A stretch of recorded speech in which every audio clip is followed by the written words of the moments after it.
What's up, everybody?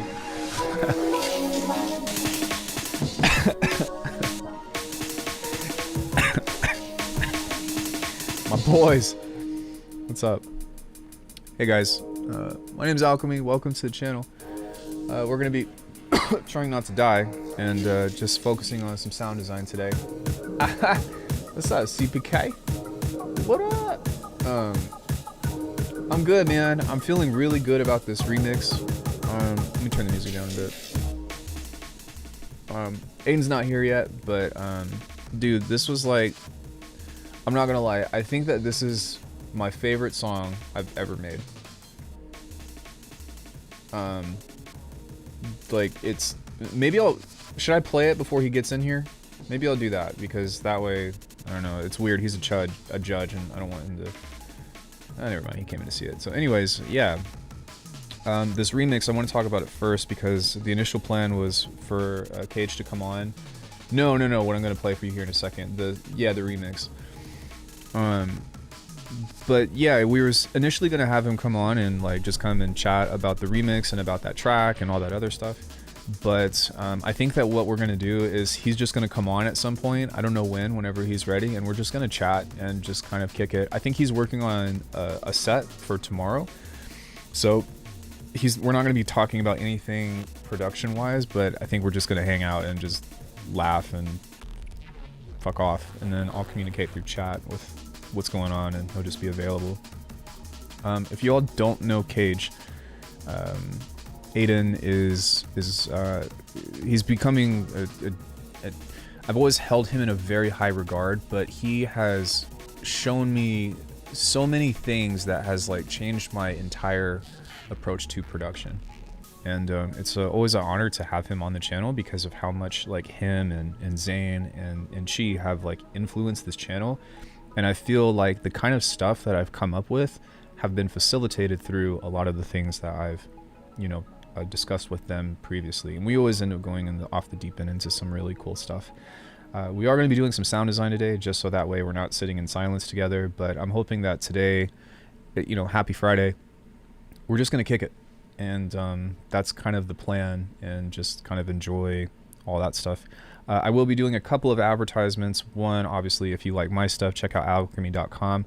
But two, let me do that right now. I'm going to pull up a link to his Patreon, because he's got some really quality stuff that if you are trying to learn any of the stuff that he's doing, then like it's a really good place to just source things out and reach out to him and have a direct line of contact. I believe in supporting friends. I think so. I will say, like, I told him very specifically, I was like, do not feel obligated. I was like, dog, don't even feel obligated to talk. So that's not what this is, okay? This isn't like a super like official stream where he's available to like show us production stuff. This is like hangout time behind all of us, with you, with me, with him. That's the nature of what this stream is supposed to be. So I'm gonna send him a message and let him know that I'm live, and then I'm gonna play the track, and then he's just gonna come on, and then I'll start doing sounds and stuff like that. If you all have questions for me, I'm not Cage, but I do know a thing or two, and I'm happy to address your questions if possible where they apply. So give me 1 second.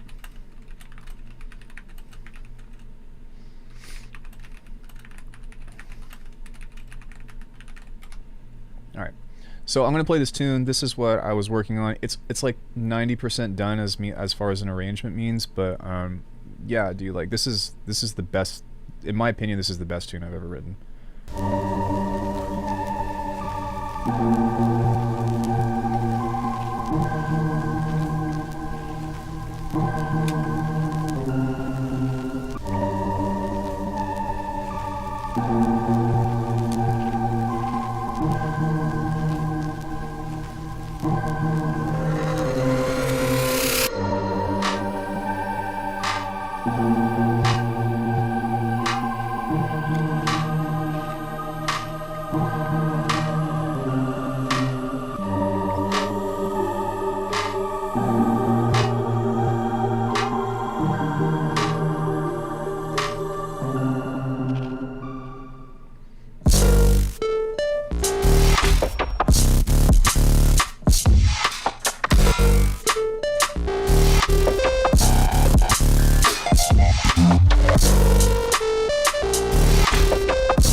I'm not saying that this is the best fucking song on the planet by any means, but there are so many things within that personally that I have been trying to execute for years now, and so that's why to me I'm like, man, if that's not a halftime track, then I don't know what is. And that was something that, I don't know, stuff finally kind of clicked on that one. And also like not having to worry about designing the sounds myself, and I feel like Aiden has the best fucking drums in the game because most of those were his.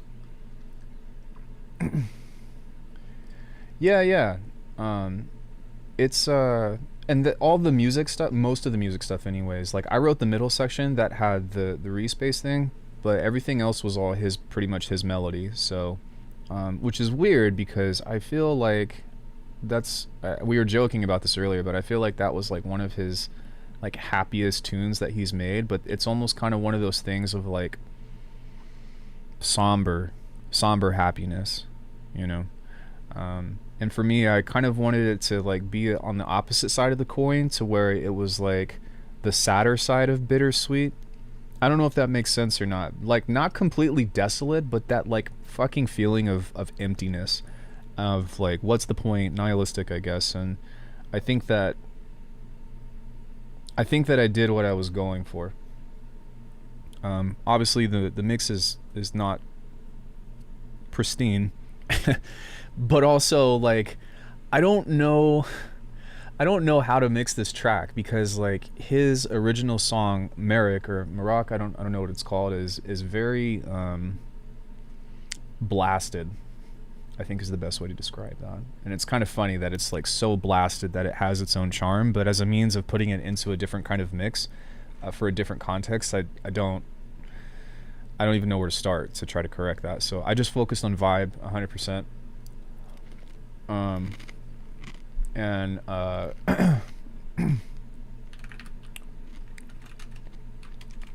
hold on one second.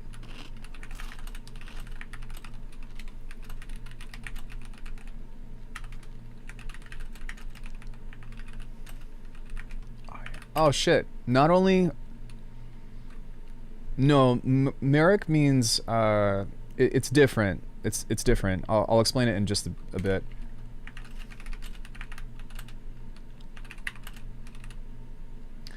Hold on one second. Let me see what he wants to do. I think that we're also going to get a Zane Wolf. So Zane just came back from the gig. And hey, NX. Fuck, I wonder if we can get Chi in there too. Yeah, so Zane just came back from the gig, so I definitely want to inquire about that. We'll see what he says, but yeah, it'll be cool. We're just gonna kick it and hang out, and I definitely want to praise Zane and give him his flowers because, fuck, man, he deserves it. The South African people, I have nothing but love for many reasons, not just being a huge influence on this channel, but also just being sick people. Sorry, I'm trying to like talk with chat, talk with them, and also get ready to get into some kind of sound design. But anyways, if you want to submit for the remix, you still have 2 days. So you can, there's a link in the description. There's also a link to Saturate Records. And if you win, you have a shot. If you win, you get a release on their label. I have been trying to get on their label for a few years now. Bro, Zane is working on some shit right now. And so is Lee. Everybody is. Everybody. It's crazy what they're working on. And it's definitely motivation to like work on my own craft and try to... I don't want to... It's just keep up. I'll say that.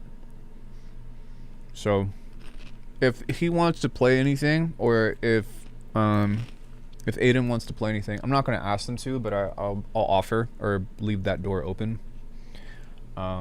But yeah, I'm hoping that Zane is coming down from a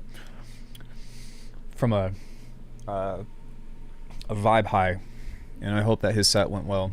So I'm actually keen to see what's going on with that.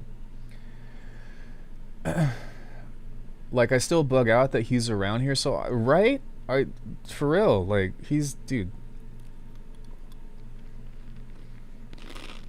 Again, I have nothing but positive things to say about these people. They have been so kind to me. Their music is incredible, and that's something that really helps, I feel like, enrich the community, right? Like, even if they're not chopping it up in my Discord, I don't care. Just the fact that they take the time and give me the time of day and all that, that is very meaningful. So anytime something like this happens, I feel very special. And, you know, not to put people on a pedestal, but yo, it's like, imagine your biggest fan was Skrillex, and then Skrillex starts hanging out in your chat. That's kind of how that feels for me. So I'll just let that be that. Yeah, so in regards to that, I think I'm just waiting for them to respond. Oh, they're here. Let's go. So I'm gonna talk with them first, and then we'll talk together, okay? So give me 1 second.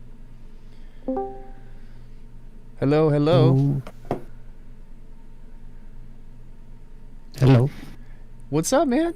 Yo. What's up? Yo. Why does your mic sound so good now? I don't know. Oh, it's probably because I'm at the computer. You're on your phone, usually. Give me 2 seconds. I just want to quickly dish some food. I'll be 2 seconds. No worries, bro. So just so you both know, I am on stream. Is that okay? What's up, everybody? Hey, yeah, what's up? Cool. Okay, so I just wanted you to have a heads up, because I just wanted to also say we just came back from a gig. Oh, bro. Aiden's gonna be tomorrow, but he's closing. I'm about to grill you for that. Isomatic says, "What's up, y'all?" So, hey, what's up? Zane, congrats on the gig, bro. How was it? It was good, man. It was really great. It was also Betty's first sort of gig outside of our crew, like first opening. Oh. Sort of big gig, you know? Yeah, how'd she do? And she did amazing. Like, you know, with practice, obviously, she'll get better playing live, but going off, fucking ripped it. Yeah, very impressive. Very proud of her. That's what's up, man. I'm so happy to see, like, I know that somebody was telling me that gigs out there in South Africa was not the same perhaps as gigs out here, but just the fact that you are playing, and that I was telling Aiden this earlier, that you are getting to be in your element. It's like, Yeah, Yeah. that brings me joy. It's really cool. Like, I mean, I used to DJ a long time ago as well. Well, I wouldn't say a long time ago. Yo, it's actually a long time ago. Maybe I need Right. to revisit my concept of time. But yeah, I mean, I'd been gigging since like 2010, effectively, Oh wow, that is a long time.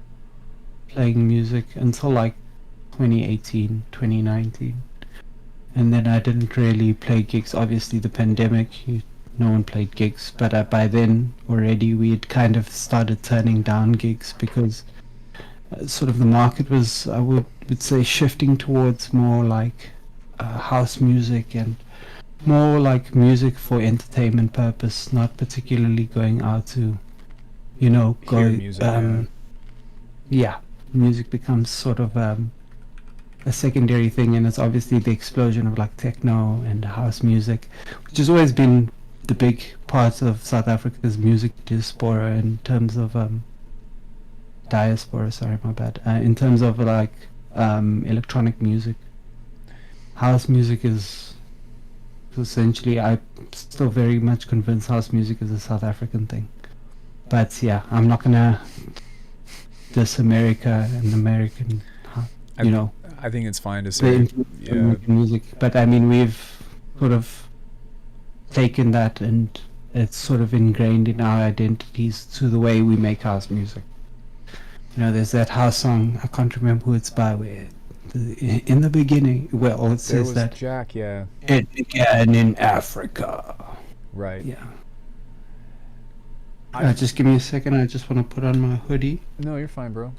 Like I said, today is not going to be like treated like a Moroccan meetup. We're just kicking it. I am on stream and I probably will be fucking around with some sounds and stuff, but if you have work that you need to do or anything of the sort, I'm just kind of here. I am back. I did, hey brother, I did also want to say, everybody, I just left a link to Aiden's Patreon in the chat, and then also, Hey everybody. Zane, if there's anything that I can plug in for you, or if you want to share new music, you don't have to, but just anything that you want to tell people about, I don't know. Could I ask you to play a tune of mine yeah, of course. and ask if people will buy it, or if they want, rather, do you want this tune? Because I don't think I can legally sell it. It's one. I think it's the most recent bootleg I sent you. Let me pull it up. Zayaku says hello. I kind of wish I could have had John over here It's Ipsy. while we hopped on Discord, because that would have been fun. He'll come over again soon. Give me 1 second while I pull up our DMs. I'm gonna try not to dox you. I mean, Let me I don't think it will dox me. Hey, Autistic, is it BB202404229T0355605? No, that is not it. I'm just gonna go to our chat. Just Oh, that's see like a here. That sounds like BBL Drizzy. BBL Drizzy. Gonna grab a beer real quick. Okay. BBL Drizzy. Gloom was wondering if he could Okay, ask you all a let's couple see of again. questions. Yeah, you're more than welcome to. Gloom, fire away if you got stuff. Maybe actually let me open up the stream so that that you don't have to read it out. That's a bit whack for me to do. If you Yeah, read I'm gonna everything, I'm gonna open it up stream so right we now. can at least. I'll send Okay. you this. Yeah, you don't have to. I mean, I always read out the chat anyway, so I was just gonna be that mediator if you wanted to. But either way, whatever you're most comfortable with. So the last few things that you sent me are just rolling sampler things. One of them is 1:55, one of them is 2:37, and one of them is 50. Yeah, I'm gonna send you these dubs. I don't know. I think I always send. I thought I sent it to you already. Maybe you sent me an But- earlier version. Yeah, those are the early versions. I'm Oh, sending gotcha. you. I'm gonna send you 2 of these, Yeah, send it, bro. and then if you. I'm not gonna lie. I actually told Chad, I was like, "There's a high chance that you might have something to share with us." So, I read you. Okay, sick. Yeah. These are the most recent pieces of work I've done. I can plug Aiden very hectically as well. There's a couple of tunes of his that I don't understand why no one has like paid attention to. Yeah. One is this a remix he did of. It's a remix of Drazius of a tune called A Rose or A Rose. I don't know how you pronounce that. Can you link me to those? Yeah, send you the link to it. So fucking bang tune. I'm Played it tonight and it went. gonna play your stuff. Let's have a listen.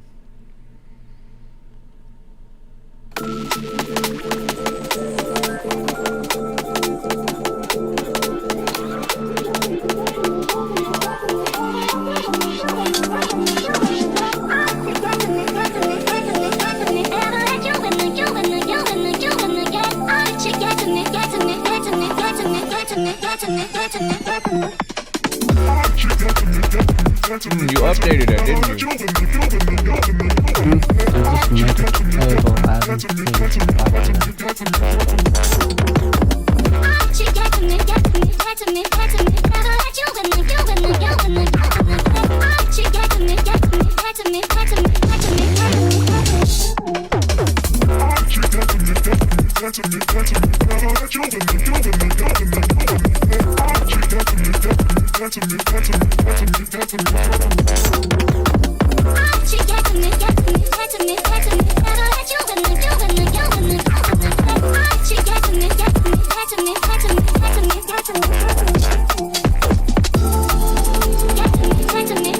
This is so nice. Dean says so fucking good. Thank you. That was wild. I just opened up the stream and I've watched YouTube at double speed, so everything's double speed. I'm like, oh my god.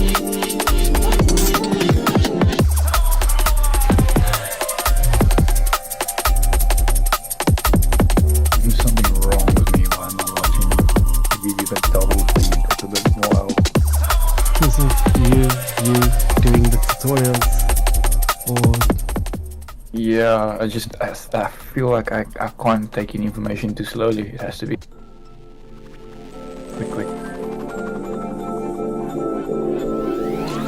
Sorry, I ducked the volume for a hot sec because I couldn't hear what you all were saying.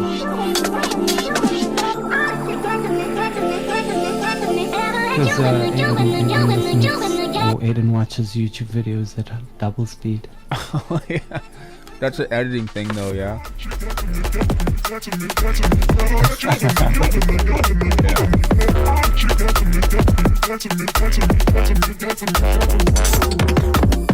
I mean, after the 2-minute mark, it's like pretty much the same tune copied over. Still, I'm vibing out, man. Where can we get this? I have not put it anywhere yet, but if people want it, I will put it up on Bandcamp, I guess. I want it. I'll buy it. Can't really. I mean, you've got it now. I need to buy it. I'll put it as a pay as what you want. No, you know what I mean. Like, I'll buy it. I want to buy it. Like, something that Corey does, which is rare, but whenever I release music, she just goes and buys it. And I'm like, why? I'll just give it to you. But it's kind of like a principle thing.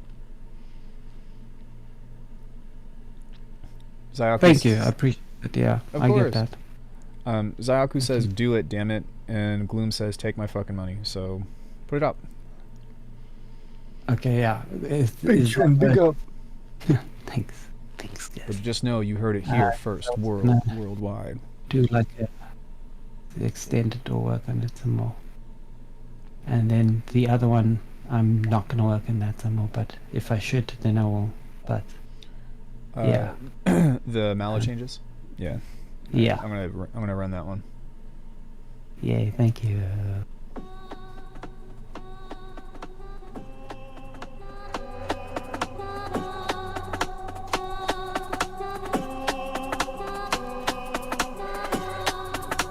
I think that you should just release this as a small EP.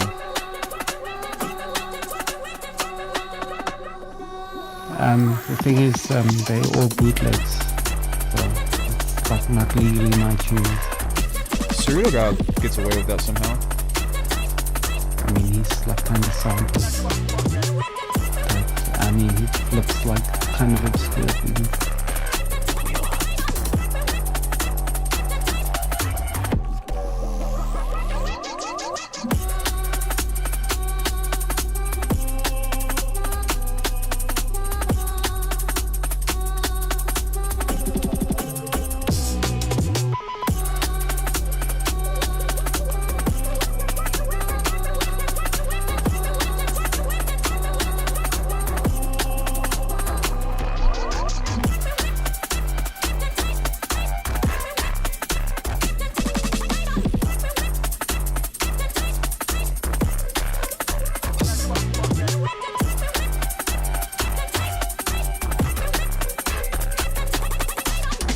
Z says this would make a club go fucking wild.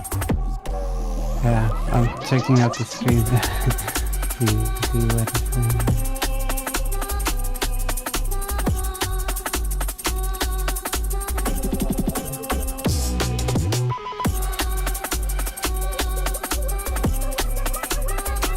He says he wished he had this last night. Sorry, I know you're reading it. It's hard not to read chat.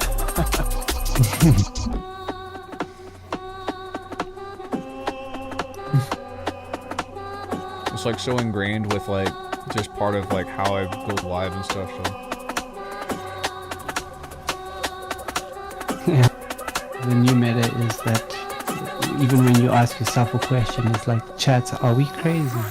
Right, and you also answer it. Yes, yes, you are crazy. Oh my god.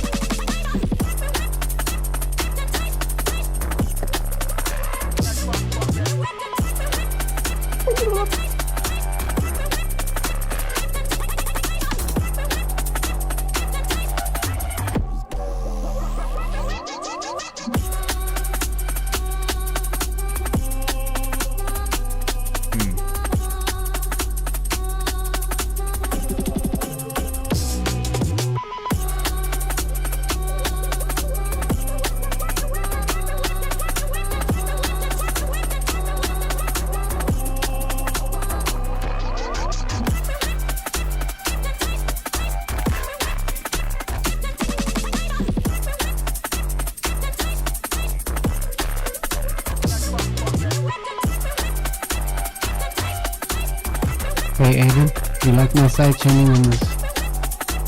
100. Yeah. Your side chaining. Sword chain.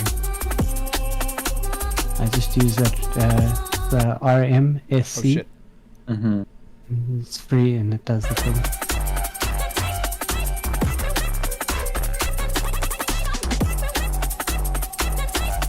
It might be something that I might try to figure out while we're all on the call is the ring mod side chaining thing.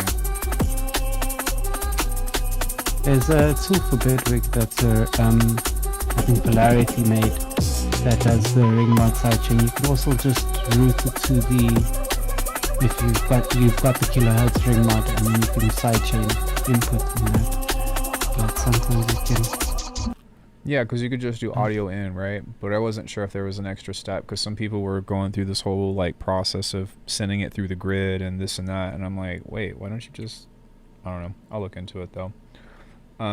Yeah, it's a grid build, and then all you do is just your audio input is your sidechain, your kick and your snare, and you can just route the buses there. So what I do is I like add an extra mixer, or I usually have my kick and my snare grouped together, just so that I can route to just the group, just for the routing purpose. Right. And then route it into the RM sidechain. Would it not make sense, just curious, to just grab a ring mod and to just, when it says source effects, just go audio in? Yep, that's what I do. Yeah. So what's the need for all the grid stuff? I don't know, I just used the thing, it just worked. It just worked. Yeah. I mean, it's always been fine for me. And then I've tried the kilohertz one, which also kind of works out fine, but I find that with the grid one I can finesse the parameters a bit more. Well, not just that, but I think we were, I don't know if you were here when Aiden and I were talking about this, but on the modulator, it has input 3 and 4, so that's not really like, that seems different to me than what you send it to, unless if you send the output to 3 and 4. I don't know how that works. I'd rather just use this one because that seems to be what we would need. Yeah, you have to tinker with that, and then the artifacts you get, I find it's more clicky Clicking. than like Hmm. the grid one that I use. Yeah, but I mean, I guess all of this kind of works. It's just I have the thing and it does the stuff, and it's very simple. I guess something else to I was- consider too is that this doesn't have any bias control. Yeah. So that might be something that could be, and also like I don't know if that would be something that you would need, but it would make sense to kind of use that as a ducking sense as opposed to an unbiased one or something. Yeah, I mean, like I guess the bias can work like a sort of A gate. attack and sustain Hmm. kind of. So But yeah, I mean, I just use the RM sidechainer, the free on the very suspiciously named Bitwiggers. is that's on bitwiggers.com. I will take a look at that in a second. I forgot. I wanted to play Aiden's tune as well, so I'm gonna run that one Yeah. really quick. Yeah, if you all Okay. didn't know, again, Aiden has his 100th. Did I say it incorrectly? Why is chat laughing at me? Yeah, this is Aiden's, or actually Saturate's 100th release, I believe. The tune that I sent you isn't that one. No, I know, but just in general. It's the suspiciously named Bitwiggers. Yeah, I think that's what it But Wiggers. Is it okay?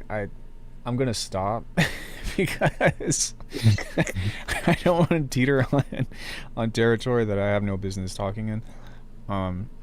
They probably should name it something else, to be honest. But They yeah, really should. Yeah. But I love it. It's so funny.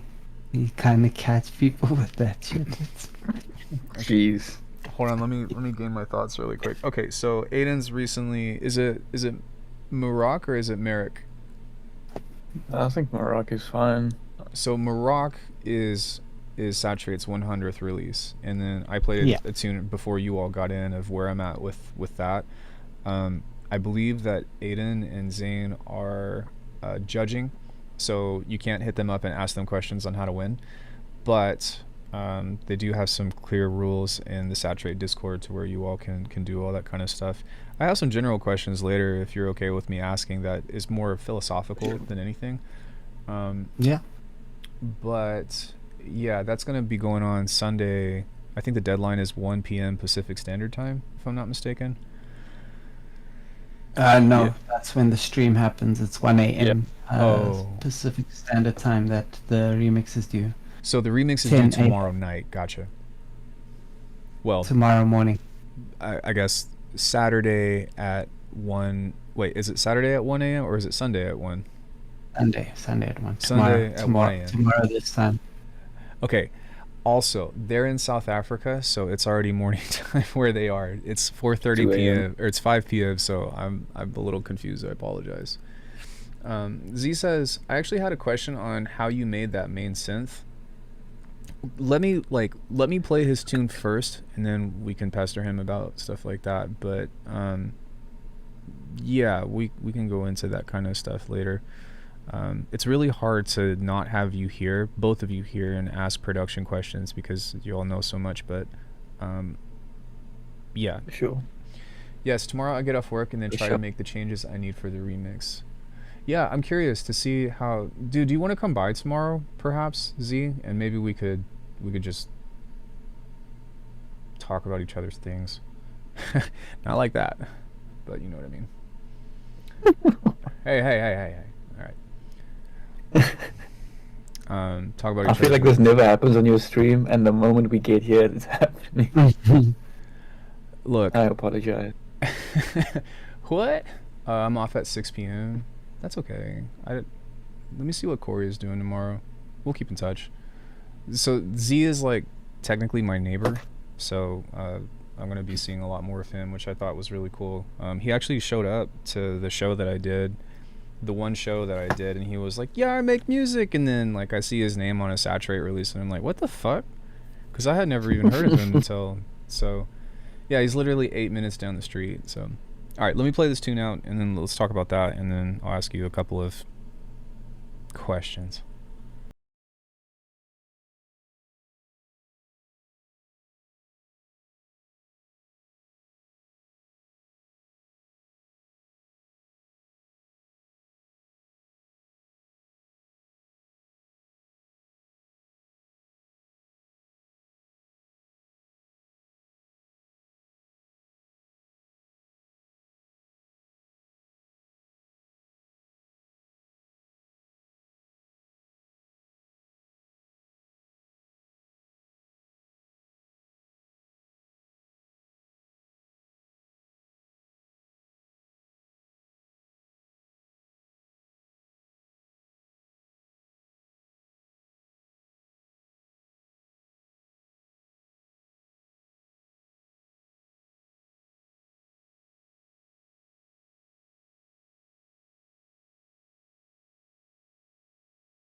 Um,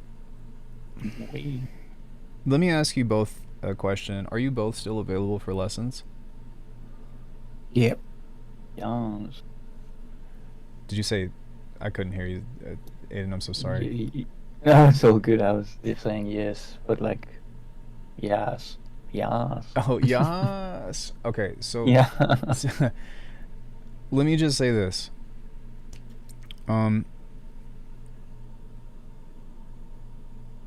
I couldn't possibly pay either of you enough money for the lessons that you have shared with me but also the value that you bring to the community, and also the sheer sense of originality that you all have. I don't mean to be that guy and be weird or anything, but there's a clear reason why and how I've taken so much influence, like I've talked about, with you all being on the channel, and that's why it's like such a cool thing to have you all with me. And for one, I want you both to know, like, I'm super grateful, but for anybody else out there, it's like, dude, like, what else could you want out of wanting to make neuro or drum and bass or, you know, practically anything? Actually, especially Zane, dude, you have so many genres under your belt that you know how to do. It's, I don't even know what to say, man. You guys are fucking dope. I've tried to do. And the best version I can do of that is myself, I guess. But yeah, I don't know. Music should be an explorative thing. People should always try to have fun making it. Of course. We've had talks that have inspired a lot of videos that I've done, a lot of lessons that I've done, and like, you know, even though I would never put myself in the same category as what you all are doing, the amount of progress that I've seen since we've met has been immense, and I'm in a much happier place of making music than where you found me, or where I found you, or whatever syntax is supposed to entail. Yeah. I don't know. I think that people that are about their shit, people that are wanting to get better and really go into the things that are usually difficult to articulate, those are the kinds of people that should seek you out, I feel. Yeah. I mean, I kind of started this with sort of the ambitions of, like, you know, there was always, when I was younger, also always this sort of glamour of performing in front of people, and then it turned into making really cool art that you can one day be very proud of. I had like quite an epiphany when I was younger, DJing, and it was also something my grandmother said, and she was like, you know, music is cool, but you know, your relevancy will only last for so long, and then, you know, the new guys have got to come into play. You must always keep yourself dynamic, and, you know, you got to change with the times, and also maybe look and invest in other avenues that are pertaining to music, but in a sense mature your craft. Yeah. I was like, damn, grandma, that's deep. Yeah, it's fucking deep. Was your grandma like on a label or something? Because it seems like she's been through that road several times or something. Yeah, sounds like it. But I don't know. My grandmother is she's scary about how much she knows and is with it. You know, with the cool people. Yeah, it's crazy, man. That's really good advice. I wish that. And also, you need to be kinder to yourself. I don't think it's a good thing to sort of, like, I guess, sort of categorize ourselves in a hierarchy, but rather that, you know, we all on our, like, I guess, our own musical journeys. Like, I sometimes sit and listen to music, Aiden's music, with envy, because I'm like, how the fuck did you do that? That's how do you so not? good. You know, yeah. How do you not? And like, I'll sometimes impress myself and be like, oh, that's pretty cool. And then I'll go to like an Aiden's tune and be like, fuck. Okay, that's a really. I don't know what thing going on about. It's the other way around. No, shut. Firstly, it's just, I think says he's more open about it. For you than you have for me, bro. Yeah. So apologies in advance. I am probably, as people may notice, I don't talk much.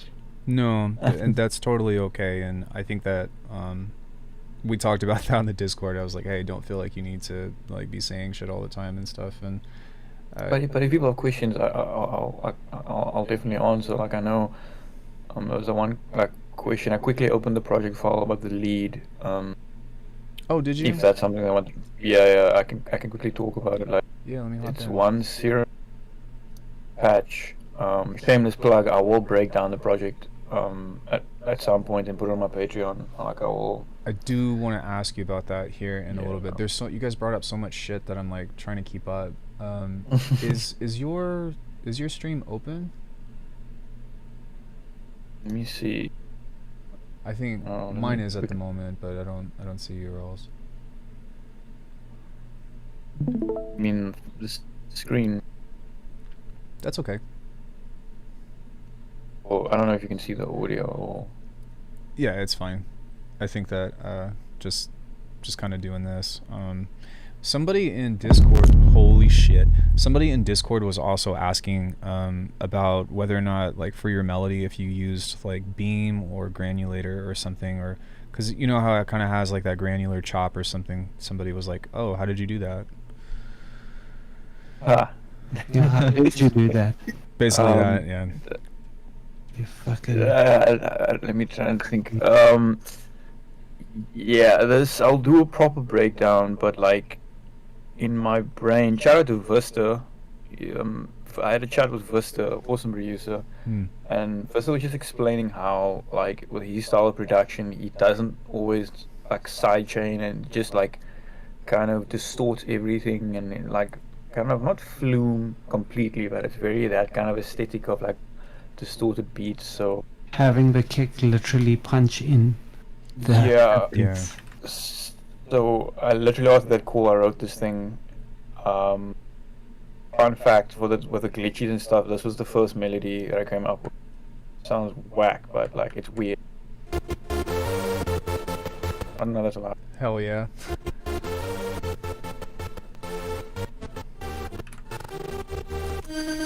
It's so weird and corny, and I hated it. But the point was, it got me in the space of, oh, that's the vibe. It's the same patch, but it's just me running Portal through. Like I had a melody, and I just ran Portal, and I just put loop on, like a loop, literally the loop, and then I would just like play it, and then you'd run through Portal and like either presets or just turn knobs, but it's the same melody playing, and then I'll chop it up afterwards. It's frozen, so you're not gonna. Like the initial one would be a long recording, but that's just from chopped up sections that kind of made that melody. No, But that was the first melody. Yeah. Oh, I was just gonna say, like, please, like, I think that's more than enough. Like, let everybody find the rest of your stuff, you know, through your Patreon and all that. Not trying to like gatekeep or anything, but just as a means of like, No, that's cool. you know. I'll just chat about the lead because I was asked like all quickly. The lead, you won't be able to see the. I don't know how, because Serum won't open. But to explain, it's one oscillator. It is a saw wave with a low pass and distortion. Literally it. And what is happening? I'm automating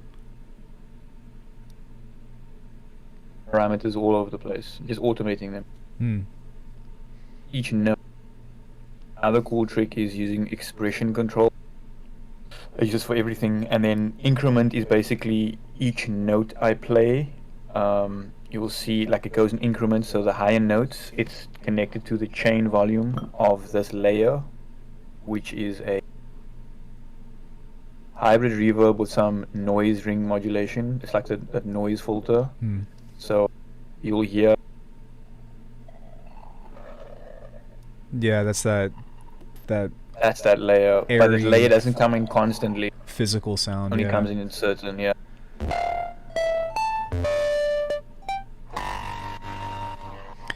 If I could make a request on your Patreon about the stuff that you do, I think it would be really cool for you to go in depth on your approach to distortion, and also some of the talks that like I've had through some of your lessons about the physicality and, you know, the Lorne inspired sounds, and I'd be happy to book a lesson with you talking about that stuff. But for me personally, I think that something that is so good between you both is and things that you've told me is just how you saturate things, how you distort things, and how you bring things out beyond like what most people do without necessarily falling apart. I think that would be really valuable advice that I would pay for that. You know, I would pay for that kind of information if you're willing to give it. 100%. No, yeah, for sure. It's interesting topic. Saturation is always changing. Like Yeah. I will never make a tune like this tune. I'm looking at it now and I'm like, wow, I don't do that anymore. But this tune is not even old. But like, yeah, it's like I was using a lot of saturation stuff, but now I use wave shaping. Like, you know what I mean? It's like it's Yeah. like you get new techniques. But yeah, I'll definitely do a breakdown of this tune, like with the drums and stuff. Like, Yeah, Yeah, I'll do you've that, got yeah. the best fucking drums. I'm sorry. Your Nah. drums. Show us I your mean, she is the ways. best. He is the best. No, okay. Um, All of you have insane fucking drums. John Casey has insane drums, but the amount of detail that you put in your texture of shit is why I that's my favorite. yeah, I mean, Yeah, texture. it may be. It's a Yeah, texture yeah, thing. like texture. Honestly, to me, it's function. I'll use the word function rather. Like these all have this function. Like I try not to populate too much because if you hear the beat, there's not a lot going on. It's more over time. I find if you have a lot of elements going in my brain, it's kind of a way of sometimes you get in the way of yourself. Yeah. So if it has a function, keep it. But if it's just there because I mean, if it sounds cool, it sounds cool. But like functionally, if you have a lead over it, like if I had extremely like I don't know, like if it's very open, like this, like it's literally.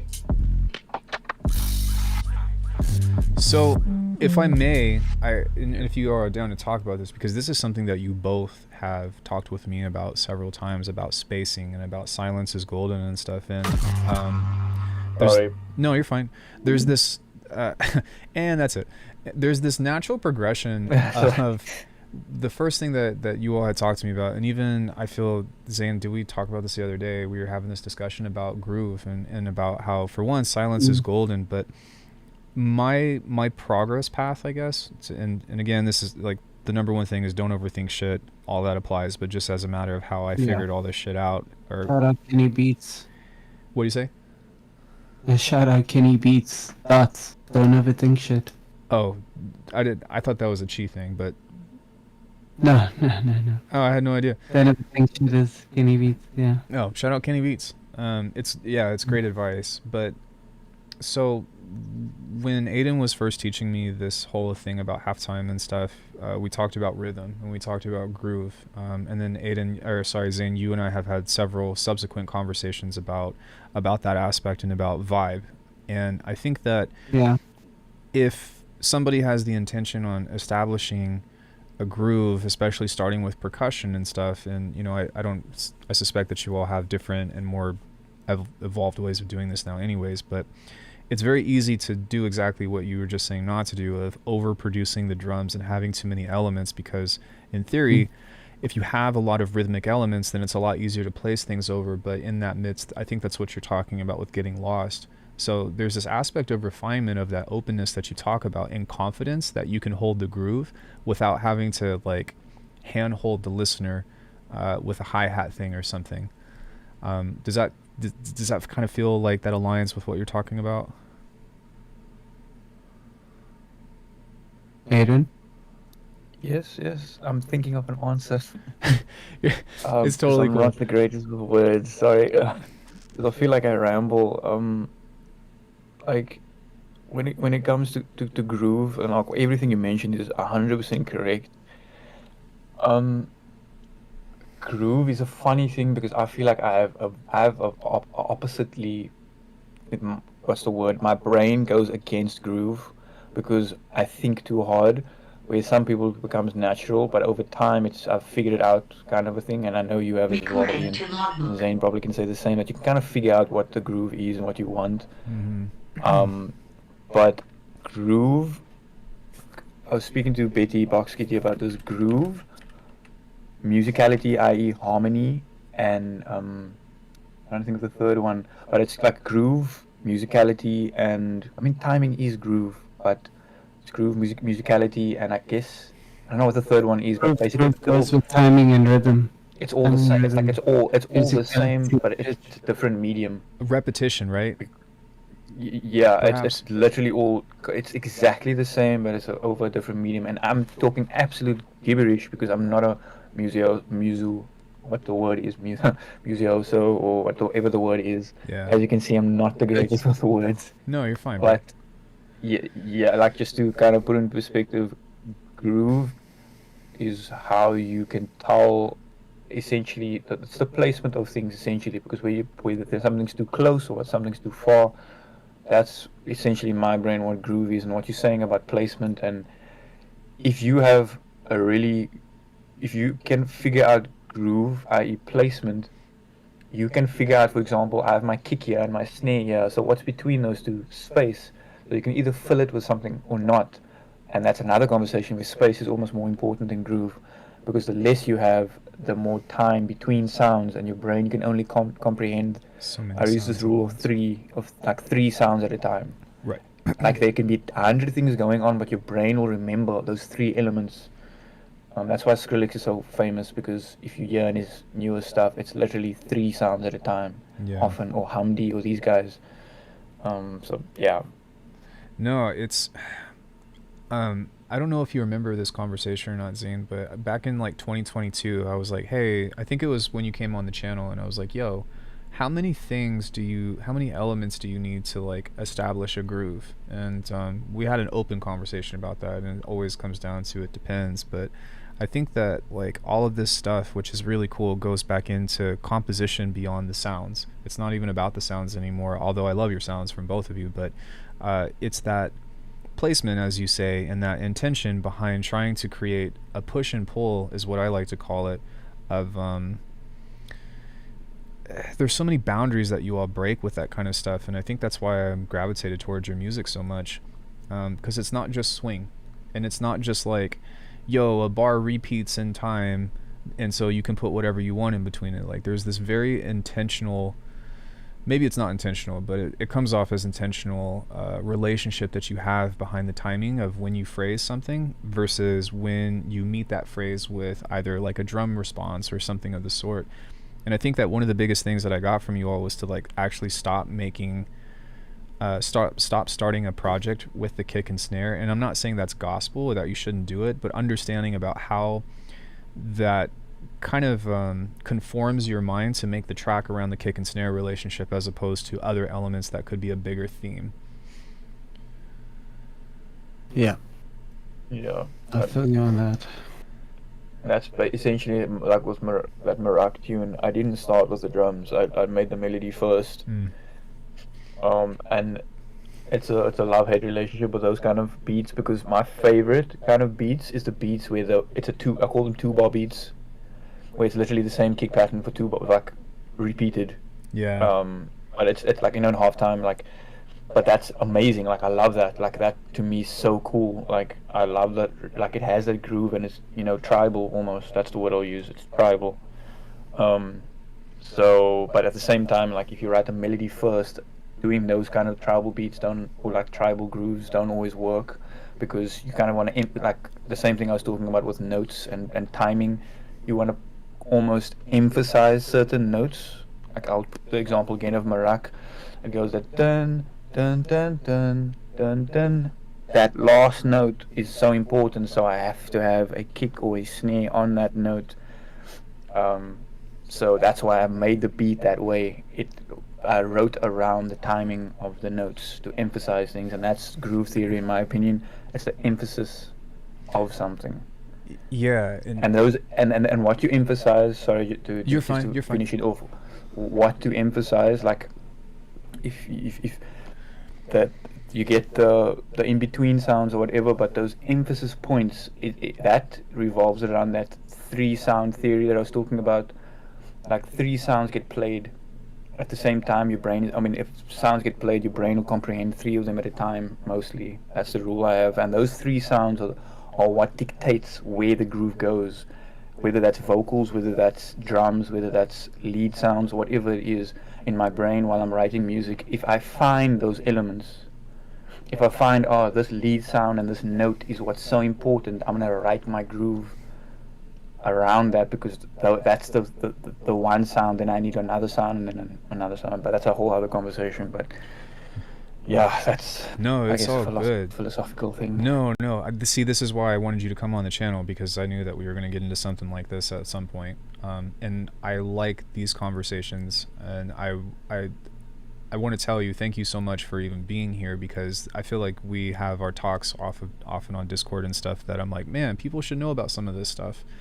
And also like give food for thought of, you guys are always the first person to say that none of this is gospel, but at the same time, these are things that can be so helpful to people trying to figure out even a glimpse of what you all are doing, if that makes sense.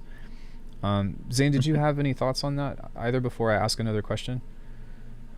No, I mean, I think Aiden touched on pretty much all the same points I guess I was going to get to.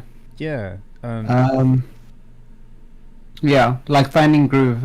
Yeah, I think rhythm is probably the most important thing. I just wanted to add to what Aiden was saying, because he was saying it was like groove and melody or musicality.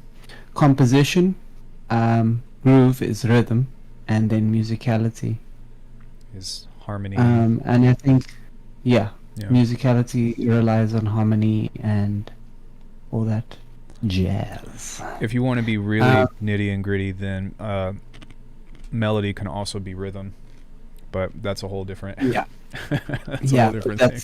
That's sort of the point I was going to get to. I think the most important facet of music and music composition is definitely rhythm, because you can take a 2-bar chord,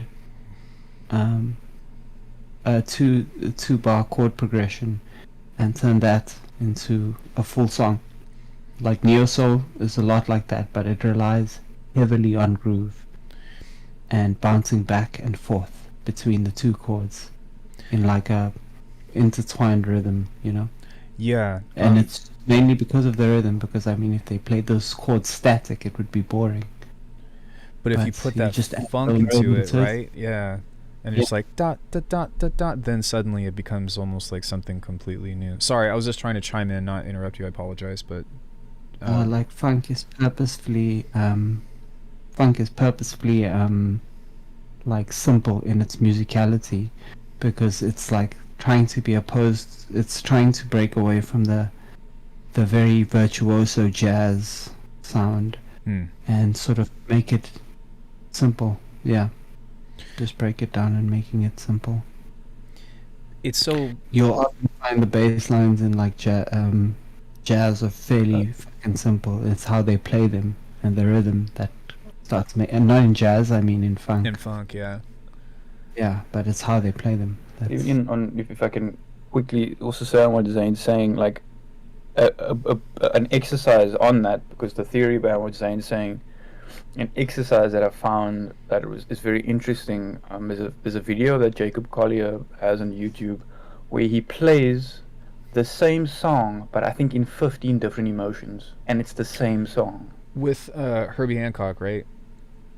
No. I think this is it's part of that series, but it's a different one. I think he plays Twinkle Twinkle Little Star or Happy Birthday, but he plays it like romantically, then he plays it sad, he plays it depressed, he plays it melancholic, then he plays it like uplifting, then he plays it like somber, like various degrees of it, like your typical generic happy sad emotions, and then very technical like twisted emotions. But he plays the same song, it's the same notes, but it's context, it's everything Zane is talking about, the way you play it, and that applies in my brain, that applies to everything. You can play the same drums sounds, but it's like how you played it. And that's why like things like velocity and all these things, like it's a whole deep dive, but like I hope if you guys are into that kind of a thing, like that's super inspiring to me, like the concept of taking the same thing but being able to express it differently. That's So 2 things. One, was it Amazing Grace, that one? I think so. It's so Yes. long ago, but like, I yeah, think it was it blew Amazing my mind. Grace. I was remember when in my old job, I was watching it and I'm like, oh my gosh. So it's so fucking cool to hear you say that, because before you both came on stream, I was talking about my remix, and I don't necessarily want to talk too much about it since you all are judges and stuff, but my intention with your remix was, remember how I was joking about how I was like, man, this is like the happiest tune that you've ever made or something like that. Yeah. There's also like this, I feel like anyways, there's also this like somberness that you have to that melody, and I wanted to take more of the, I almost feel like what is the fucking point vibe, or like the melancholy or the somberness of like the sadder part of the tune that you have with that, because it's almost kind of ambiguous with that main line that you have, the do do do do, and so Yeah. kind of like flipping that, almost like looking at yourself in the mirror of like, you're happy on the outside but you're really sad on the inside type of thing, and that's Yeah. kind of a cool relate or a parallel that we're drawing here. And I'm not being like, oh, look at me, I did it, but that was something of an example of me trying to take something that you phrased that I interpreted as a specific emotion, and then tried to re-express it in a different way. 100%. Yeah. That's like I say, when I heard a part of it, it's like I can hear you in it, and I always say, with regards to music, or the best thing, and that's what I do say this to Zayn, like no one can sound like Zayn. No Of one can course. sound like you. It's a strange thing to think, but being the artist yourself, it's a weird, like complex maybe, but like no one can sound like you. And yes, sometimes you'll be like, no, I don't like. I want to sound like I don't want to sound like this artist, so I do. But like, if you are able to express yourself, and people come to you and you're like, yo, I can hear it to you, and I don't know why. It's like you kind of not in the right direction. I don't use those words, but you kind of are. Your thought process is a bit more intimate, and Yeah. that's why music, like you did something there, and maybe it's a small thing, but you sung the melody to me, and I know that's a simple thing, but and Zane also can attest to this, and every single person can say, if you can sing the melody back to someone It's a good after song. listening to the song, it's the words I would say it's. I mean, thank you for saying it's a good song, but the words I would say more is it's memorable. Whether it's good or bad, it's memorable. And I don't necessarily like the quote from like what Rick Rubin, but Rick Rubin says, if everybody likes your song, then there's something wrong. If there's people that don't like it and there's people that do like it, it means you've moved them. I don't know if that makes sense. Yes. Maybe it's a weird concept, but if everyone's like, oh, I love this tune, every single person you meet, it means you're not. There's no movement. It's purely just you freaking Ariana Grande. No shade to Ariana Grande. I'm just mean like, you know, but like, yeah, that's like the fact that you can remember the melody or whatever. It's more a thing of you got moved. Whether it's good or bad is up to you. But yeah, that's I saw. It made a statement as a piece of art, as yeah. opposed to just something consumable Right. that will be forgotten by, like, if people are viscerally or at least emotionally thrown aback by your tune, they're going to remember that experience. Maybe it's unpleasant or pleasant, I think but it will be remembered. there's like two Yeah. sides to that though, right? Because like I feel like what we talk about, specifically with something like Ariana Grande, is that they all kind of have this established, specific, socially accepted vibe that has become familiar. And I don't know, maybe somebody that's never heard pop might think that's the greatest thing, or might think it's terrible or something. And even then, with most pop music, I'm just like, like remember yesterday, Aiden, I was like, yo, I fucking hate auto-tune, and you're like, I love it. And Yeah. it's kind of Yeah, interesting. Yeah. Yeah. I was like, it's okay if you like trap. I'm just kidding, but no, but yeah. But Heat. go ahead. I was just saying the artist Heat. Oh yeah. Yeet. But on that note, I think this was probably the easiest. If I could remix any of your tunes, I think that this one was the easiest, specifically because it wasn't halftime. More drum and bass. So like, You guys ever have questions? I don't know if we talked about this or not, and I have another question, but I'm trying to like pace myself with how many things, because it's always easy to come up with questions for you both. But you ever have a thing where like you're producing and maybe you're stuck, or like you're maybe not stuck, but just at a turning point, and you're like, I wonder what this artist would do at a certain point. You mean like decisions? Like you'd be like, oh, I wonder what Noisy would do. Like, Yeah. I think it's a little bit easier to relate to people that you actually know. I think like I've definitely asked myself in a lot of a lot of my music, I'd be like, oh, what would Zayn do? What would Cage do? What would she do? Not necessarily taking that in of being like, what would Jesus do moment, but just in a means of like, you ever look into like hunting and you're like, if you want to hunt the thing, you got to think like the thing. You know what I mean? yeah, that's. I don't know if Zayn wants to go first.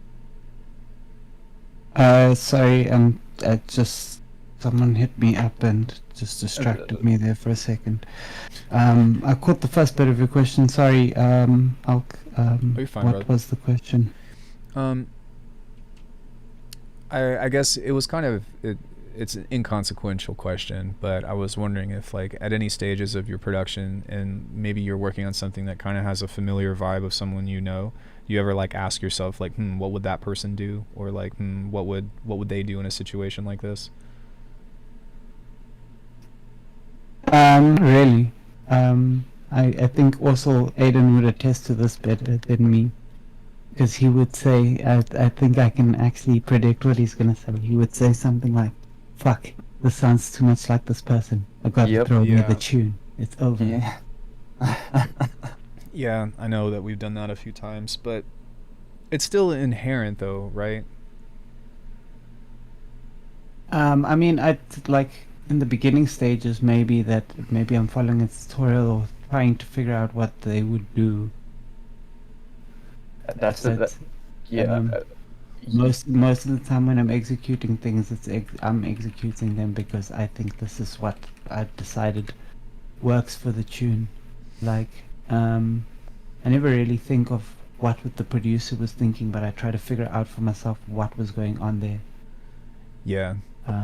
More so than like trying to be the producer, or like sort of getting into their head about how they would go about doing these things. I usually assume it's probably the most simplest way to do it, and I'm making this very difficult, because usually 9 times out of 10 it is actually fairly simple, even if it's complex. More little steps that are like building blocks, rather than trying to overload with the most complex and over process things, and just throwing plugins on and going crazy. It's also fun, and I mean that also can lead to great stuff, but it starts at fundamentals, just building blocks. I definitely resonate with that, and we talk about this a lot, but I think that's part of a confidence thing as well, right? Of developing your own sense of artistry and stuff. I guess for me, sometimes it can be advantageous, because I realize that it's very easy for me to get, and you guys say this to me all the time too, into a particular way of thinking. And so sometimes it's almost like,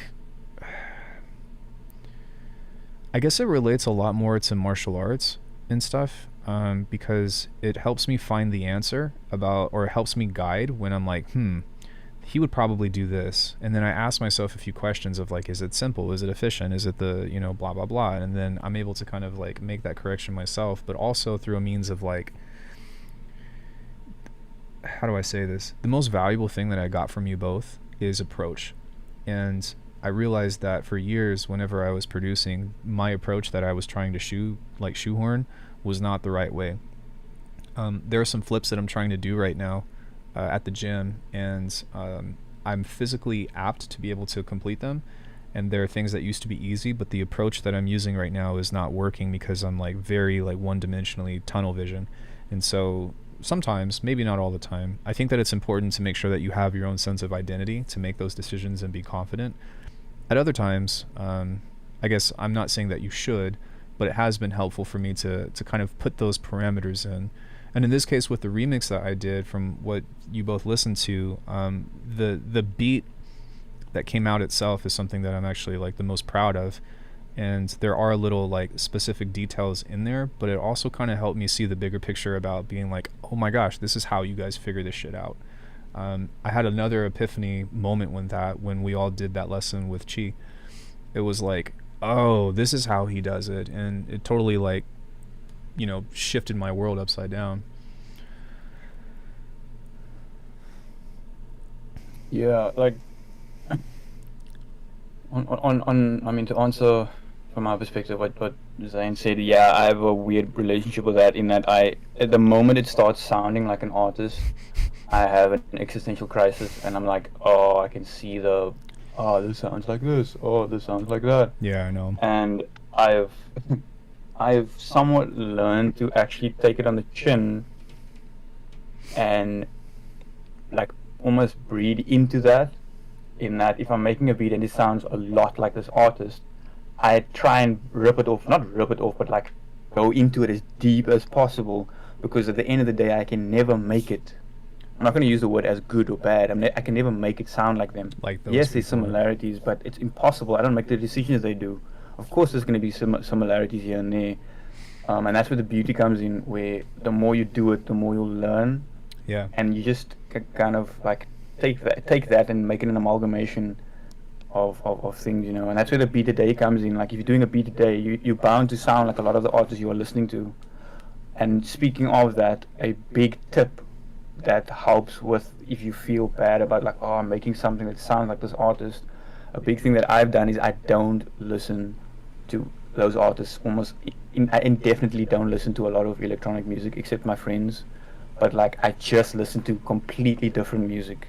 Like I listen to not even jazz, I'll listen to punk, or I'll listen to just something completely outside of what I make, because you will then automatically copy what you're listening to, which in turn doesn't fit what you are making, which means you're making something new. That's how my brain looks at it. Yeah, you can never be somebody else. And the more that you kind of give in, like I'm sure you've heard that person say before, the more that you submit to that creativity of what the song is asking or what the project is asking of you, the more that you kind of find yourself through it and have some outside perspective, I feel. Yep.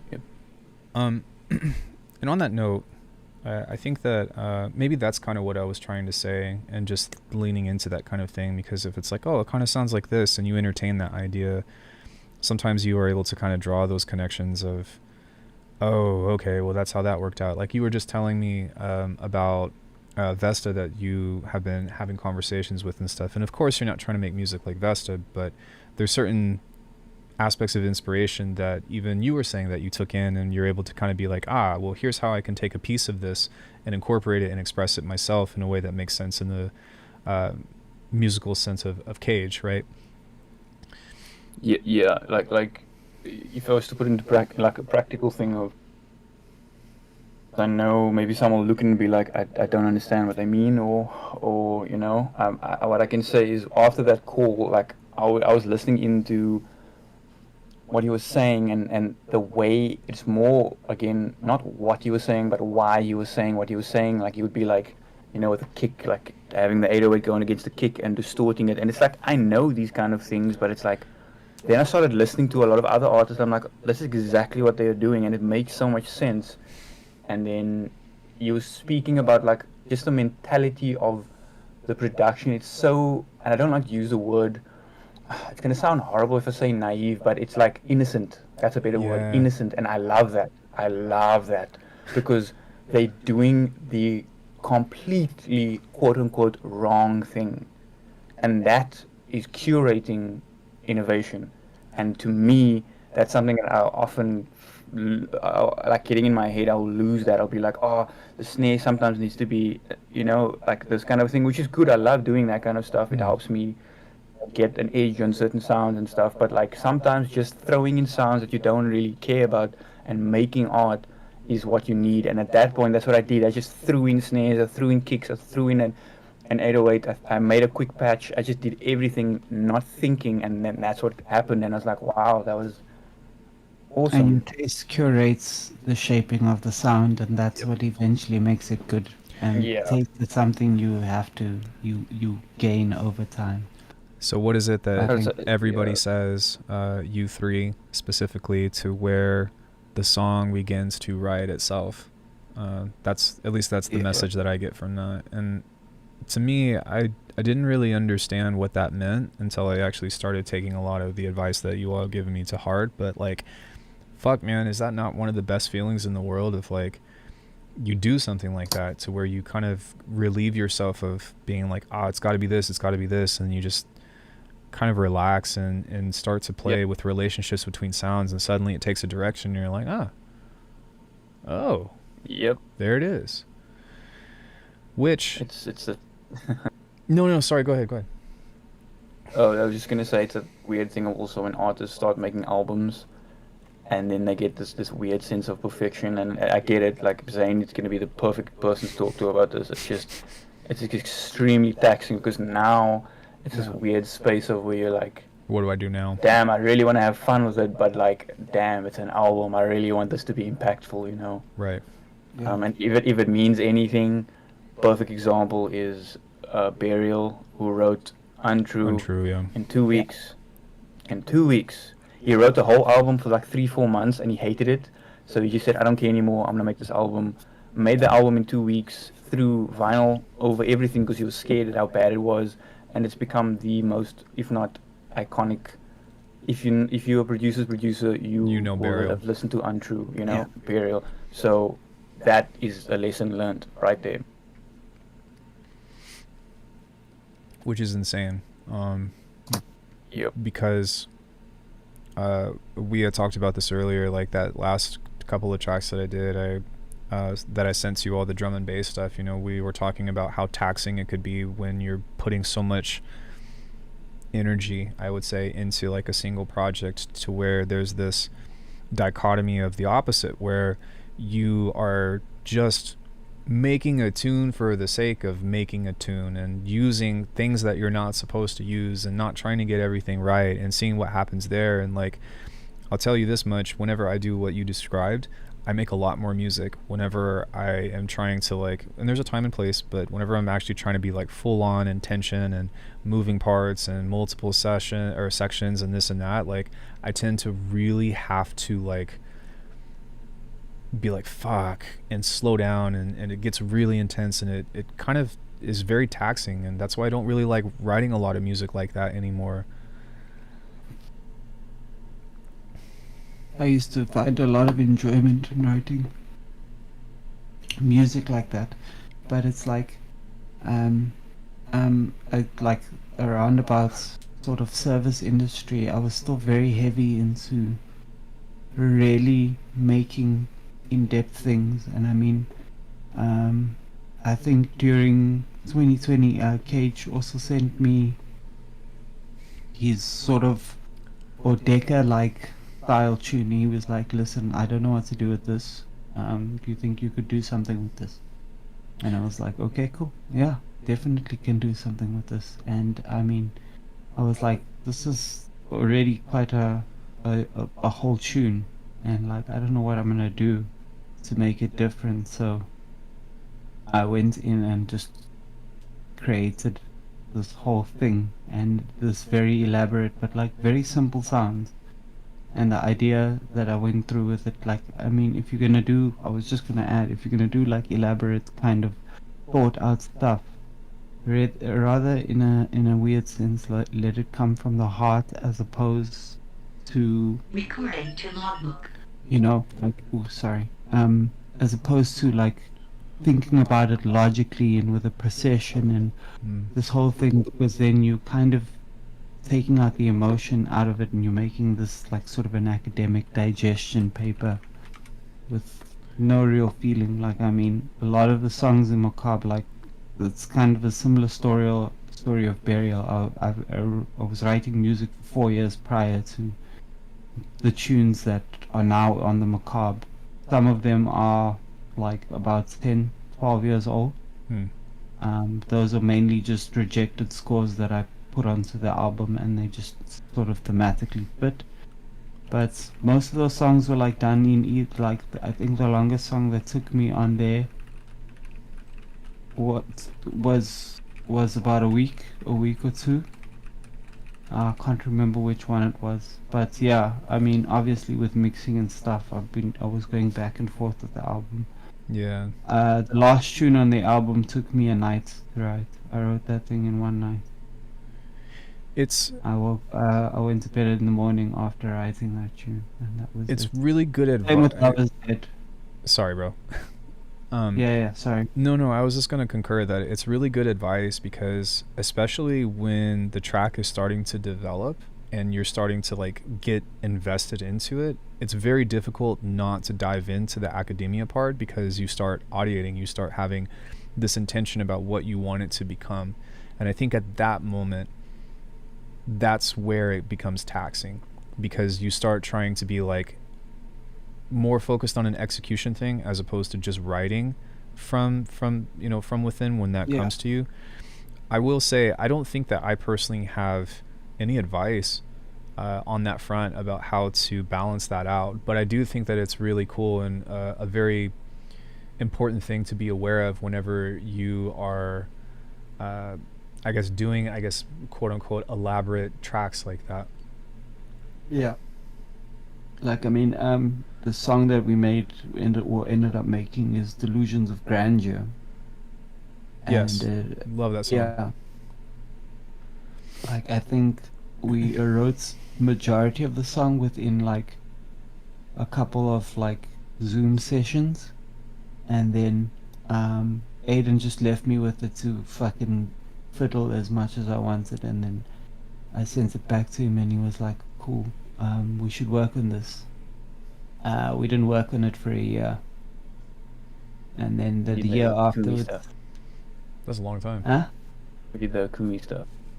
Yeah, we did the Kumi 84 stuff, and then we went back to that tune and then finished it up. Yeah, Aiden came over. I think then the curfews were lifted and shit, and then because we started this in 2018, dude. Yeah, bro. Wow. Yeah. I think So 2 years afterwards we finished it. I think that was actually around the time that I got introduced to, well, I guess I just blasted Aiden's DMs on SoundCloud because he had recently released, I think it was like even 2019 or something.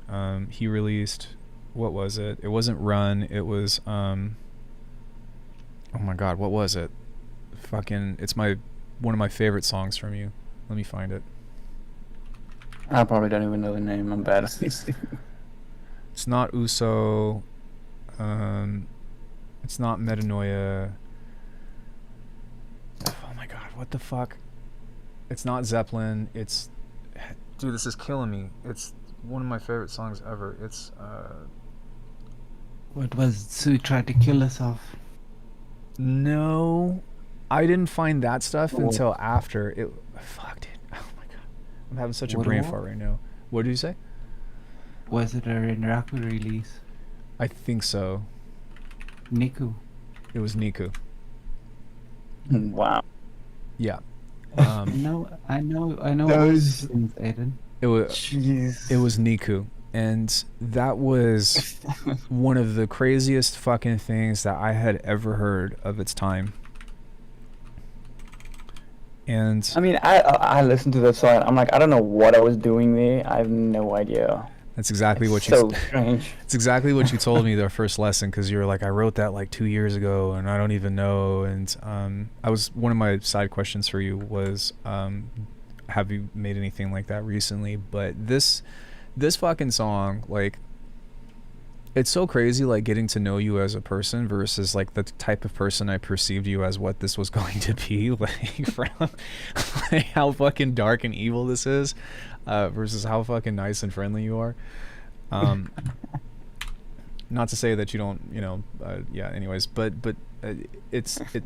Niku was like, I was like, oh my God, what the fuck is this? I want to make music like this. And I sent you a message on SoundCloud, and then like a year later you were like, yo, I never check SoundCloud messages, but yes, I do lessons. And I was like, dude, fucking take my money. So Yeah. anybody that's trying to get good at halftime, whatever, take my money. I don't care if you're not doing that anymore. It was, and that led me to meeting Zane, which, you know, Aiden introduced me to Zane, and then eventually I met She. She came over to the house, which was really fucking cool. That was really unexpected and like small world. And then Z came over the other day, and it was like, man, this is so cool. Sorry, just a little backstory. I don't want to keep you all too We late, love backstories. but You're good. I do have one more question. Yeah, for a while. Oh, you guys doing okay on time? Yeah. If Johnny has 3 apples, what is the No, I'm just kidding. But so I want to talk about the musicality part real quick, because this is something that we discuss on the Discord a lot, but I think would be good to talk about. But did you ever have this thing turn on? And I don't know how to describe it, but it's this thing to where you start hearing musicality in like everything around you and your surroundings. Perhaps it's a consequence from like just listening to billions and billions of mud pies over and over, but it's like, I think we were talking about this, like the washing machine is a beat, you know, the birds outside is this like, you know, boots and cats and whatever, and it's just like every little thing. And like when it turned on rather, for me, I can't even turn it off. Not that I want to, but Rave music everywhere you go. yeah, basically. It's I would attribute that to, it can be, I mean, I can't speak for everyone, but it's a result of, it's almost like your brain showing a middle finger to you. You're like, I really want to be able to make beats or like rhythms and things, and you go and you go and you go and you go, and now your brain's like, fine, now all you're gonna hear is rhythms. And it's kind of a curse also, because now you're like, flip, what if I want to try this other rhythm, but you're like, no, but that's not the rhythm, and you're like, so I think it's a weird way of your brain developing cognitive, I don't want to say cognitive dissonance, even though I like that word, but it's like your brain is developing a means of function. And that's with anything in life. If you practice long enough, you get, it's like second nature to you.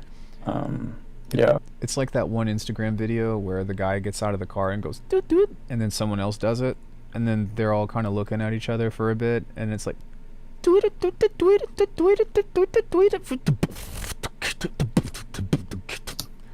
what I'm talking about? Yeah, but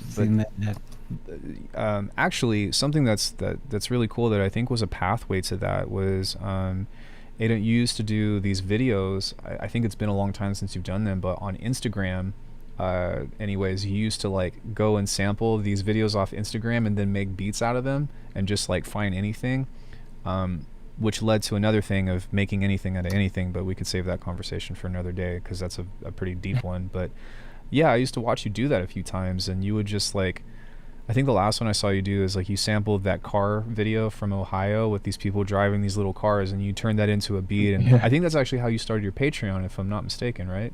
Yeah, something like that, yeah. You did the one with the electricity. Oh yeah, the drum and bass one. That was not too long ago. I did skip over A couple Goom's. months ago. Yeah, that wasn't. You know, those are so scary because when I do it, it's a weird, like when I get a video, I'm like literally like, flip, I have no idea how am I gonna make this beat. It is so scary. It is incredibly scary because I'm like, oh my god. That's all I can. But it's so cool I never because know if like that is a more, I would almost say like a more professional embodiment of the stuff that I've been talking about on channel, of like, for one, how to be resourceful, two, it's like 3 things. The second one is how to hear musicality in anything, and then 3, which is that last topic that I just mentioned or glossed over, of you can turn any sound into any kind of sound. And so seeing that happen and then watching that unfold and having that as a source of not like, again, this is not the only way, but just as a means of that kind of execution, that's why those videos are always fascinating to me, because that in a sense is the audio alchemy, if you will, no pun intended. yeah. Did I interrupt you, Zane? I'm Yeah. so sorry. No, I was pretty much done. Did my pieces, but yeah. So Philippe was wondering if you all Yeah, yeah. realize how much your music is able to move people in terms of inspiration and like how you all feel about it, and then also like if there's any current artists right now that you looked up to starting out. Sorry, if there were any artists back then that you looked up to starting out. I know the answer to these, Aiden, but do you want to go first? Can I make I'm Thank you, go first, yeah. Okay, Cool, I'm just gonna say in terms of the inspiration thing, well, I don't know if my music inspires people, but like, I meet people who meet me, or at least get to talk to me, and they say I'm a pretty suave fella. That's pretty good. I'd say so too. Yeah, Swag. yeah. Swag. Swag. And I think just the fact that I think the way I do about music is something unique. I don't think by a long shot that I'm talented. I am very skilled, but I don't think I've had a talent or a knack for making music. I've pretty much taught myself, and I sometimes feel it like, you know, people are being kind, but it's slightly an injustice to the work I put in for this. Because I don't have like any special attributes or anything that like I can pick up things on very quickly, or I've just done it for long enough that I learned how to do the things that I do and be able to take the creative decisions that I've had with music. So like in terms of, I guess, inspiring people, I'm not very aware. I mean, I don't really pay too much close attention. I'll get to what inspired me and my artists, because it's a big road, and I'll try to summarize it. But I'll let Aiden answer first. Okay. Here we go. Here we go. I think I don't know if I mentioned this in the previous little chat we had, Ian, on your channel, but basically for me, the way I started, well, not how I started, but like my inspiration and all these kind of things, when I started, I was just making like EDM, like, you know, progressive house kind of things, but like what made me or inspired me to, like, I guess, push forward sounds and things is I had, I'm trying to think of it, how to say it in words. This is a story I always tell because it is a thing that a lot of upcoming producers maybe don't think about, and it's a thing that maybe they think it can't happen to them or won't happen to them in this way. My inspiration genuinely it was because this is all I grew up with. It was a lot of gospel music, and it was a lot of like uplifting, like electronic music that had nothing to do with anything to do with like Aphex Twin or those kind of things. It was all just like, you know, uplifting kind of stuff, and gospel music, a lot of gospel, like worship kind of music that was just atmospheres and lots of melodics. But the main thing of inspiration, what happened was hearing, what's this artist? Hearing, I think it's Odeka, not Ortica, it's Odeka. Yeah. I heard them. I'm trying to remember the scenario when I heard them, but I heard them, and that's when obviously everything kind of took off. That was my main thing. Like I tried everything I could to try and just make one of their sounds. I was on that path too. Yep. Yeah, that was. How could you not? You know, 100%. Yeah, that was on that freaking bass gorilla. You know. Same. all those things. So that was my time, bass gorilla, and I watched all those videos, and then because I'm just explaining, I guess, how my inspirations change over time, and then obviously I think it was I had a song going on a local. This guy Das Capital would play songs on radio, and I would send it to him, and then Zane's song got played before me, and I was so chuffed because I was like, damn, I'm getting played with other, like, you know, getting my song on like radio or whatever, even though it wasn't a radio song. And the dude like forgot to play it. I remember I was like waiting the whole week, and then he forgot to play it. But he played Zane's song, and I was like, what song of mine did he play? This was, I think it was an awkward song. I could be wrong. I would have been This was hot. back in 5FM, and Zane. It was like 5FM when he Yeah. used to play, like, every Friday night or something, Sunday night. Yeah, Sunday Yeah. nights. I remember because I was still studying. And then he played Zane's song, and then I still tweeted at Zane. And then Zane was like, "Oh no, this is awesome, dude." Yada, yada, yada. And then from there, a few people hit me up to do like some work with him. And then this is Francois Zane. And then Francois was Yeah. like, "Yo, they do this beat battle. You should pull through." And long story short, Zane was there with Chi and Clark, and then the rest is history. So Zane does fall in under that inspiration, as the other artists, because the point I'm trying to come up with is this thing when I was talking about, like, maybe artists don't think it happens like this, but like at that point I never made like sound design music. It was purely like maybe a bit of trap beats, but it was just melodic stuff. It wasn't like I just put the snares were hard, like I didn't think about the snares or mix downs. I just made the song. And when I tell you not, I got invited by Zane was kind enough to invite me to his place. I sat down, and this is Lee, so it's Chi and Zane Wolf. They sat down and they started making music, and it So blew. then, Yeah, it blew my mind because they would work on the beat and they were like resampling and like working on the snare and like doing this, and I'm like, what? You spend like, I mean, they don't spend long on the snare, but it's like they emphasize like the snare is important. And I was like, what? And it was an epiphany moment, and then I stopped producing for 2 years, and I just taught myself sound design. I stopped, like, I just was like, nope, until I'm good enough. I'm not advising people to do it, but I just knew I was not at the level, and I really wanted to get better, and the only way I knew I could do it is just learning the why, and rather than the how, because how you can go on YouTube, but why it's difficult. That's when you need to ask the questions, and that's why Zay was Dang. kind enough, to kind of. So that's kind of the inspiration thing, that you also need to be a bit crazy. Like, I mean, I didn't make any music for 2 years, 100%. and yeah, that's because I was so obsessed with learning what it means to make music like they did. I think I But think yeah. something that I think this is part of the reason why, honestly, why you get me is because I almost feel like as if when we first started chatting and I started taking lessons with you, like I was probably saying a lot of the same things that you went through of like, yo, I'm on this side quest of doing sound design, but I can't make any music with it. And how do I do that? And all that. And so like, I actually didn't know that about you. So hearing that, I'm like, oh, fuck, this is why this makes a lot of sense, because you kind of went down that route too. After I released my first EP, I had done sound design and I studied with Copycat and stuff, but I was like, I need to figure out how to go darker. I need to figure out how to go heavier. I want to figure out how to like get this aesthetic before I make anything else. And that was, I think, a longer process than 2 years, but I don't know. I feel like it was just really luck of the draw and good timing of coming in and meeting you all, because having all that prep and having all of that cultivation was a lot easier for me to implement for the advice that you all started giving me, if that makes sense. Yeah.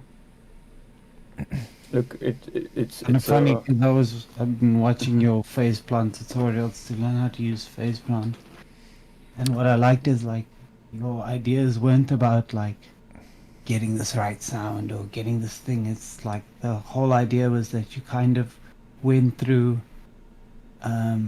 how the systems work, and then if you apply this and trying to then finding happy accidents. And I think I learned more about phase plant from watching you than any other YouTuber That's crazy. or Thank anyone you. else. Yeah, please subscribe. Tell your friends to subscribe. Subscribe, like and subscribe, and share Subscribe with to your you friends. all. That's fucking wild, because a lot of, Alckemy. like I said, a lot of the ideas that I come up with now, and I am doing less and less sound designing ideas, but more so like coming up with bigger topics, I guess. But that all stems from this shit that we talk. Stems from this stuff that we talk about all the time, anyways. And I think it's a healthy direction, because if you have that mindset and you have I don't know if you all have heard of the unfettered mind, but it's being able to look at something from a very granular detail, and then being able to scope back out and look at it as the picture of the whole, and seeing all the in-betweens. There's a paper trail of my journey on YouTube, and yeah, I think it's just really fucking cool that you all have been a part of that, and thank you. I can't tell you all that enough. For sure. For sure. And also, like, for everyone watching and, going through the thing of making music, like, I'm just checking the question. Before, I guess, going to those, sometimes the best lesson is the frustration, because the frustrating thing, I guess, for me, or learning from, is, for example, like you say, you go on this journey of sound design, and then you're like, flip, I get it, but then you're like, oh, now how do I use it in a song? Is another frustration. And then once you get to that, you're like, oh, but now how do I make it sound good together? That's another frustration. And then after that cycle, it may have been 2 years, and then after those 2 years, you may be like, oh, but I really want to get better at sound design again. And then you go back to sound design, and I'm here to tell you, it never ends. Yeah. So, yeah, it never ends. The only thing you can do is just get better, and being okay with knowing that it's never going to end. And the moment you realize that, I guess there's less pressure, because it's this pressure of, oh, look at all the, like, Noisia or these guys, and they're like, they have it perfect. And if you watch their tutorials and listen to them talk, they're talking like, I found this cool technique, like, where you take a snare and you do this. The point is that they actually learning. They're still trying to learn. So, like, if you can learn, like, just don't stop. Yeah, Don't. music is continuously a learning and expanding thing, and that's the beauty of it. Can I ask you a question, Aiden? Cool. What's up? How many times have I booked a lesson with you on snares? Would you say? Yeah. You don't have to answer that. It was kind of rhetorical. How many times did I send you a message saying, I think I got it figured out? And then, what was the last production question I asked you? What was it, earlier today or yesterday?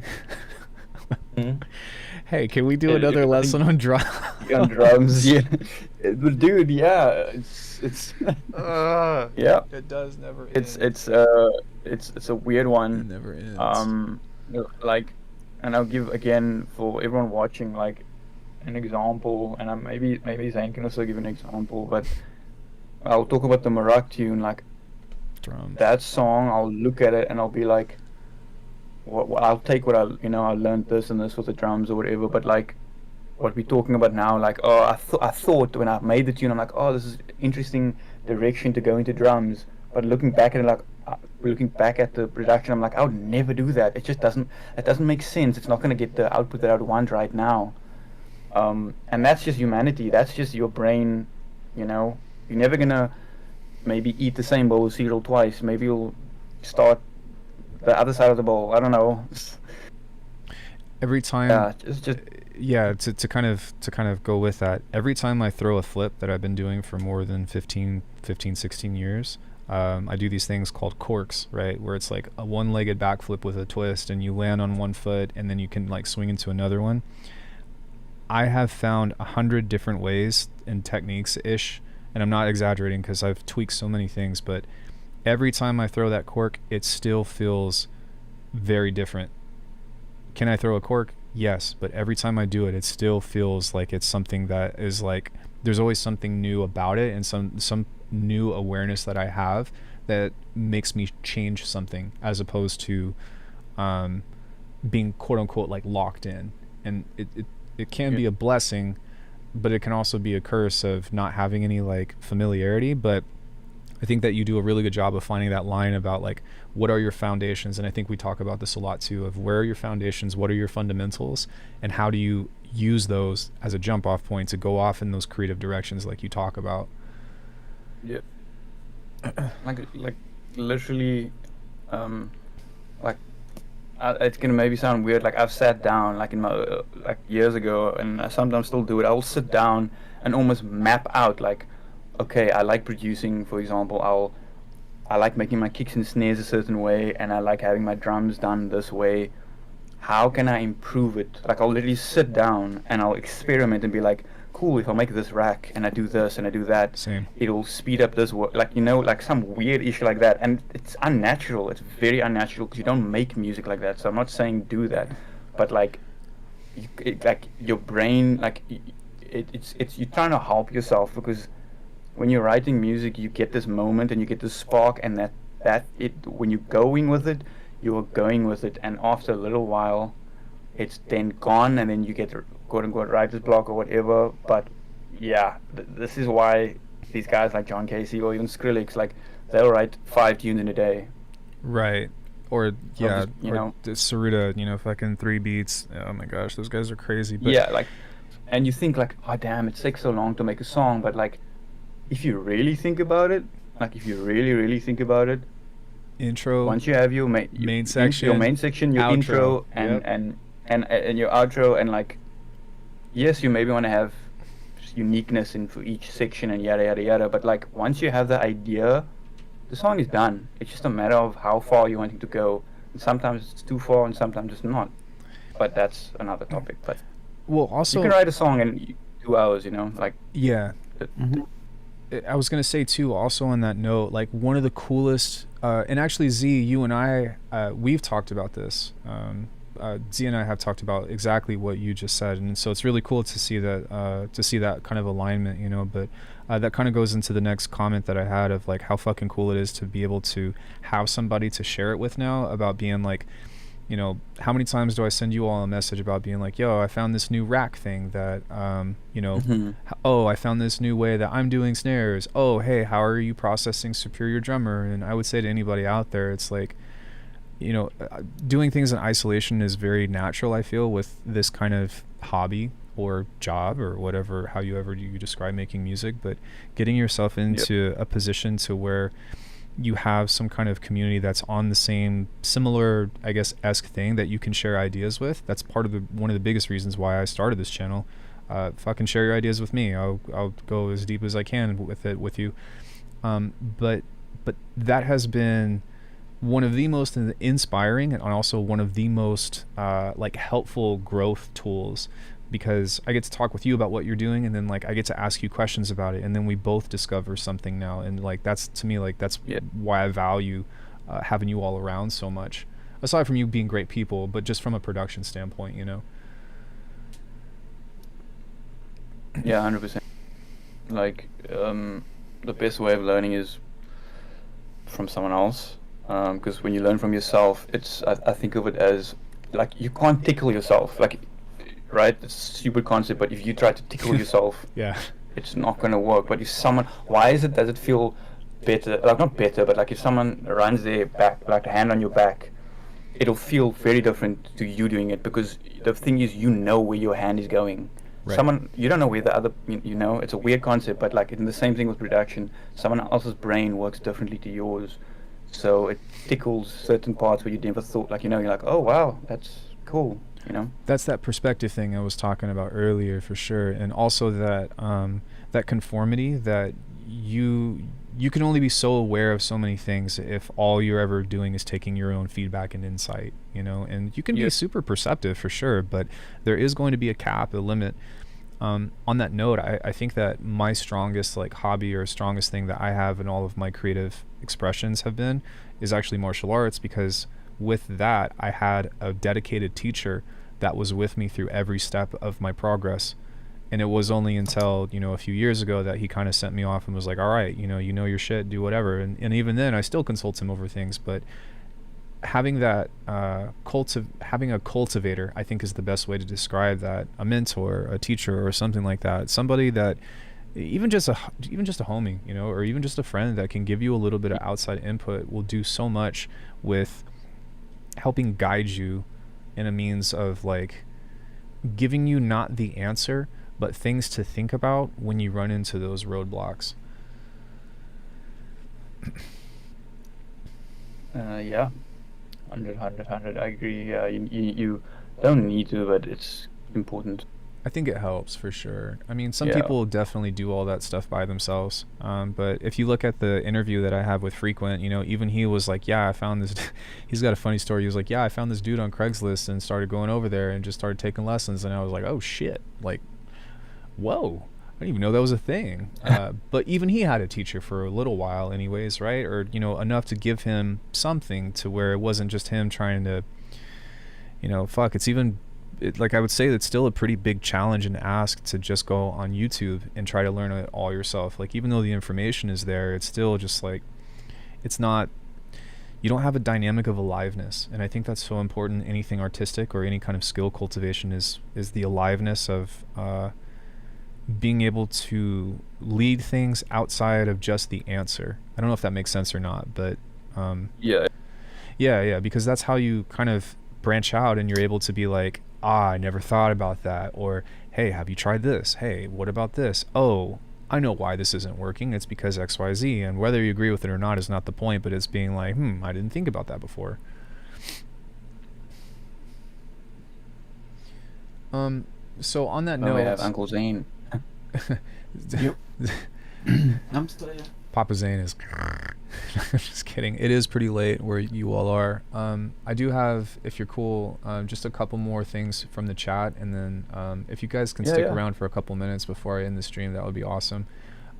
Chase says, would you say making music was like the first time again? Oh, I think that was back, sorry Chase, from the earlier conversation about letting yourself go and like not being so clinical with your approach to making tunes. Yeah. Wait. I think what you're describing, Chase, is that sense of discovery, of not being like, you don't have to know how to make music for once. Like the opposite thing of like, take everything you know and throw it out the trash for a bit. And so I don't know, I wouldn't necessarily say first time again, but it's almost like new game plus, if you will. Renaissance asked how to make sounds come alive without feeling over processed. Good sample choice, good sound choice from the get-go. That's essentially the solution to all your problems ever. Like, if you have good song choice or sample choice, good sound choice, you don't have to do a lot of mixing. That's the first step to having a good mix. This is cool. I have a different take. Yeah, it's not about like, if from the get-go, if your sources are from the get-go good, then the material, it's like you can't turn a turd into a diamond, you know, that kind of shit.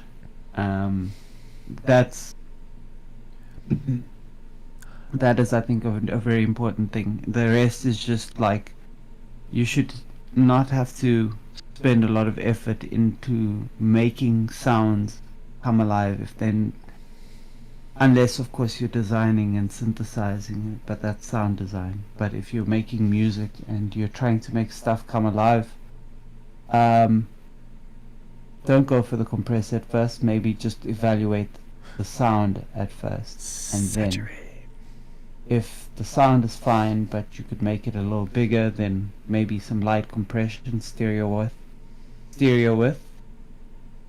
But yeah, that stuff gets a bit tricky and can cause phasing and then a whole bunch of other shit that makes music just unpleasant to make.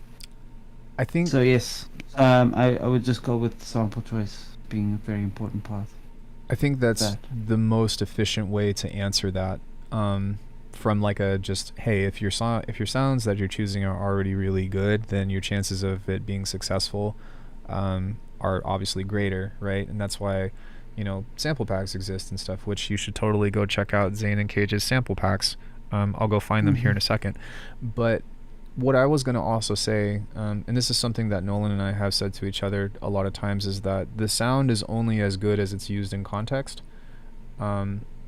And I think that's a little bit further down the line if, like Zane said, that you are making your own stuff. But, you know, if you have this really cool neuro-based thing or whatever, but it's like totally improperly placed and stuff, then it's not going to make sense to the track. And that's where that whole stuff that we were kind of discussing earlier about placement.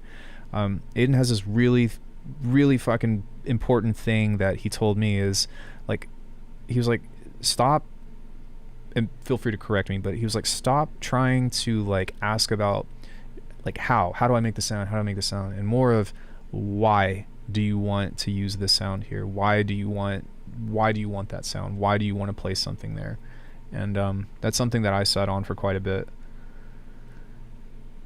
Yeah, no, it's always the why, because if you know why, then it doesn't matter how, because how you get there, anyone can kind of get there. There's methodology to every means of madness, but why answers the actual question. Again, both of those are questions. I don't want to be too philosophical, but like, not how do you make a like how do you make a snare? Cool. Type that in YouTube.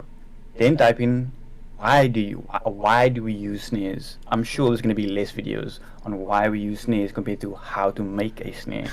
Tomorrow's Because video. why we make snares. Yeah, but like, why do we make snares? Like, it's like almost saying, why is table called a table? It's so obscure, but like, that's the point. You need to find a reason why, or you know, that is being there. Because when you figure out why, then it's intention, and then you're like, okay, now when I have the intention, then it's like, oh, cool, it makes sense. You know. Like, why does this bass sound the way it does? Why do they put this bass here? Why do they put this, I don't know, snare here? Why? Like, why? Those are questions you can ask. Why? Whereas how is, you can figure it, like, it's two complete opposite things. Why just will change your thought process, in my opinion. Yes. Have you all seen the 1996 movie Spawn? It's like the complete opposite of Yep. this line that the Violator has, because he's always like, what does he say? He's like, why? Everybody's always asking why, when how is so much more fun. Except in this case, you need to flip that coin. He's a murderous person. True, his murderous intent is well, he's insane, Mhm. so there's that. Yeah. Yeah, my favorite scene from that is when he hops in, he's like, here's Clowny, and he kicks his leg, and he's like, it was just, I should sample that. I'm old. Do you think with popular software such as Ableton or FL Studio is beneficial since they have vast amount of resources to learn from? And then we can finish on that one, so no more questions, guys, okay? So we can let these guys go to bed. Zane, you want to go first? Hey? Oh, You want to read out the question again, just so that we can get Yeah, No, for no, no, sure. I've- If you I've want, I written can the answer the question. question too, or give my thoughts first. But do you think starting with popular software such as Ableton or FL Studio is beneficial to beginners since they have a vast amount of resources to learn from? So I'm going to I think open you with this answered one. that question, mate. I think you answered that question. I mean, I'm looking here at the questions. You guys are really emphasizing intention. Yeah, trust me, intention in Is music everything. is Yeah. incredibly important, because intention is, it's a simple, that's the why, you know, like, my intention is to evoke this emotion, my intention is to hit this, you know. Yeah. Yeah, like, Tensions of figure out your intention. Like, what are you trying to say? As Zane would say, what are you trying to say? What is the what your brush is trying to, you know, do this cut? Like, why? Like, not why, but, you know, each brush stroke is an intention. Each placement of a sound is there for a reason. And I mean, it's fine throwing things at a wall, like, that's fun. But if you're trying to invoke an emotion, sometimes you need to be like a little bit more, you know. focused. At a certain point, you start having, and we did talk about this, but at a certain point, you start having a direction that you kind of like want to give into, but having that awareness of where the direction is taking shape and being submitting to where the song wants to go, I think is what's really going to help you in that process. It doesn't have to start with intention, but maybe your intention is, I'm going to explore, right? But it could also be an aspect of, I'm just going to try to make a specific kind of sound today and let that just be it and let that go for a bit. But compartmentalization, and also not being too clinical. How many times do both of you tell me, like, dude, like, just stop being so deep about it. Just it's not that serious. It's not that complicated. Yeah. It's not that serious. And I'm like, but it's this. I know that about myself. That's just how I think. But I wanted to say, in regards to Ryan's question, that I think that using popular software and being able to align and copy something exactly with tutorials on the internet can be helpful, but it only gets you so far.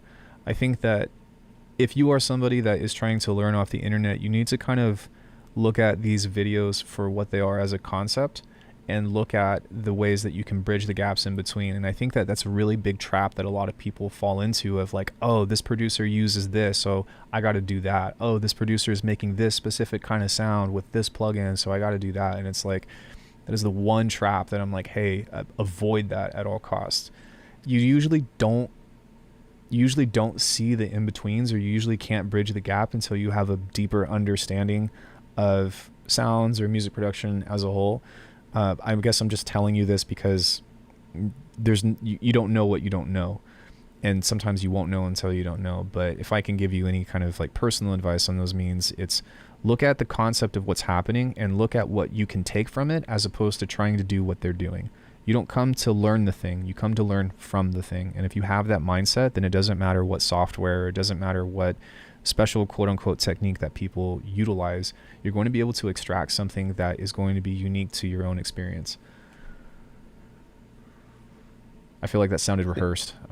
Sorry. No, like, it's such a weird concept, but like, I think of music, like when you're making music, as having being, okay, you are a construction worker, and every day you have your tools, right?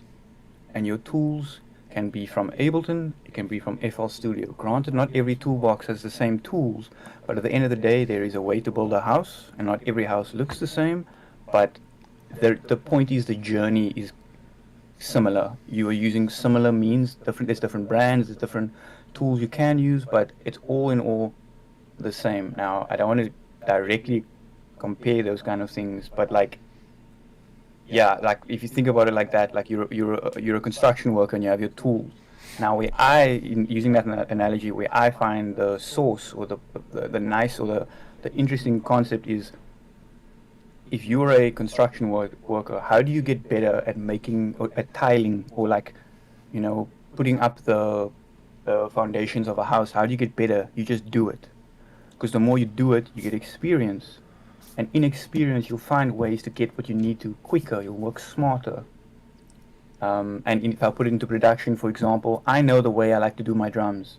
So I've built racks. I'm doing a shameless plug here. I've built racks. I've built various things that I know work well for certain situations. Yep. So I don't have to think about it. I just do it, and it gets the result I need. But that took, again, like I spoke about before, it took those frustrations, quote unquote. It took those times where like, oh, I just spent 6 hours trying to get the snare right. But in that 6 hours, I learned, oh, there's a transient. If I distort it like this, it'll do this. So then I build something that the next time I get into that scenario, I've already experienced that, and I just click.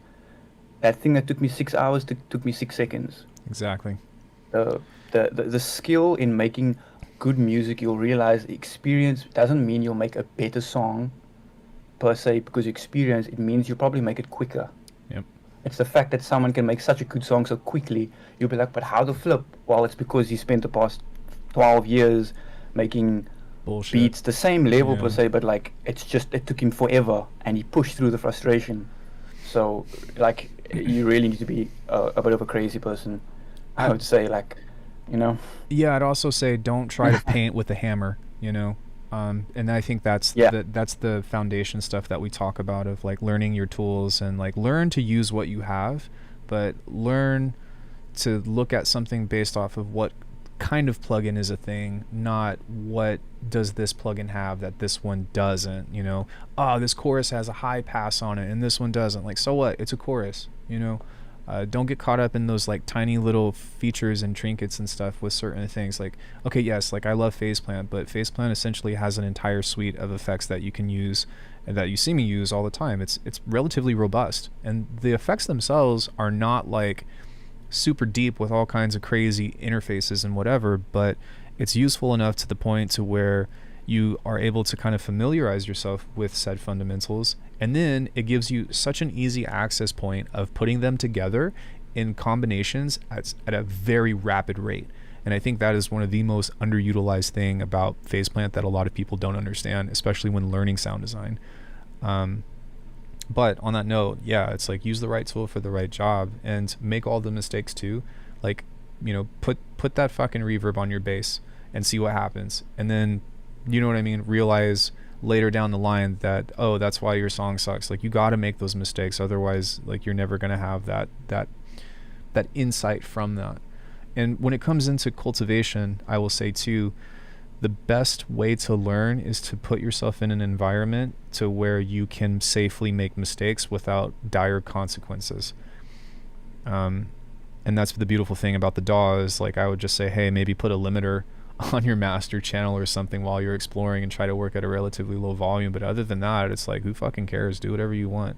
Who's going to judge you, you know?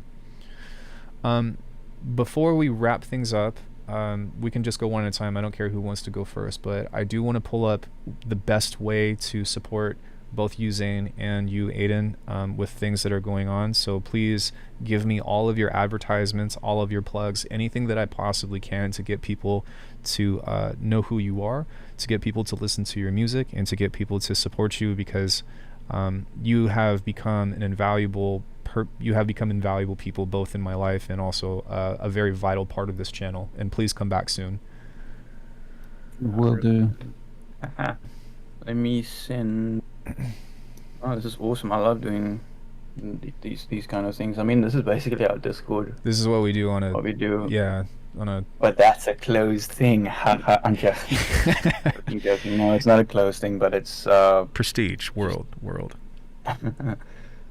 It's actually one of the reasons why I can understand why certain people don't really have open Discords that much, because you can imagine if there's like 50 people chatting, it's like, I think 50 people in the chat. that was one of the biggest reasons why I wanted to ask you about your comfortability, because, and also why I'm like, hey, because I'm not trying to, stuff like that is sacred, you know, and I'm not saying like, oh, it's an exclusive club or anything like that, but it is a place that, you know, a lot of us are like, oh, we can actually just go here and be like not bombarded with questions or something of the sort. And I would never want to jeopardize that. Yeah, I mean, 100%. Like, it's things like that. I would love it if more people, you know, have things like that.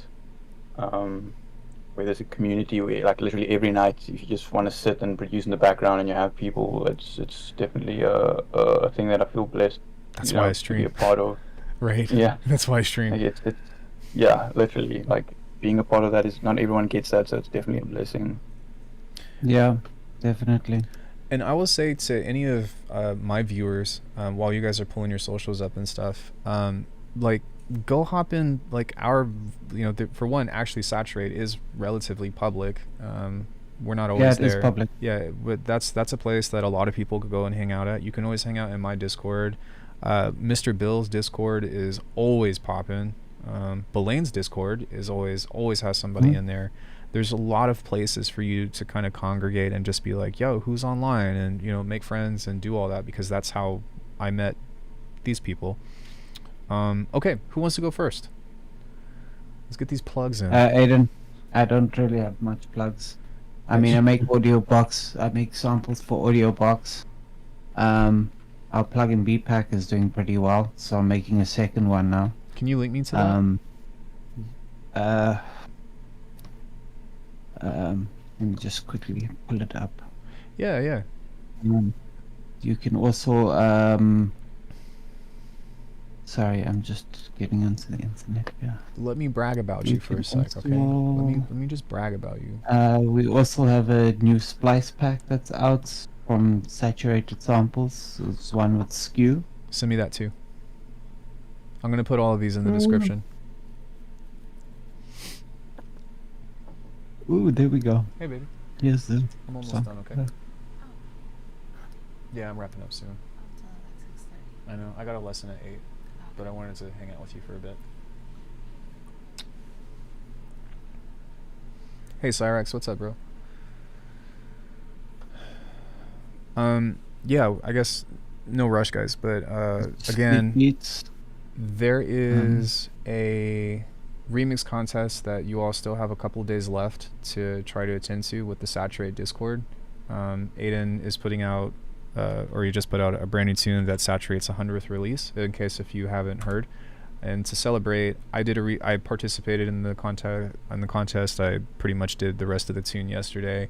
They're going to be showcasing it at 1 p.m. Pacific time on Sunday. Deadline is 1 a.m. Sunday Pacific Standard Time. So about 12 hours before they go live. But I would say, like, even if you're not participating, I'd still go support them, hang out in their stream. I think it's going to be on Twitch, if I'm not mistaken. And it's like, it's just community building. And I think it'll be cool because you'll also get some insight about how you all think and how you all judge music and stuff. We had a few talks about, remixing and stuff, which we didn't touch on, but that's totally fine. But it's really good and quality information that gives you a lot of insight about how to approach, maybe say if you want to do the next beat battle or something. Do you all have any thoughts on that while I put your socials in?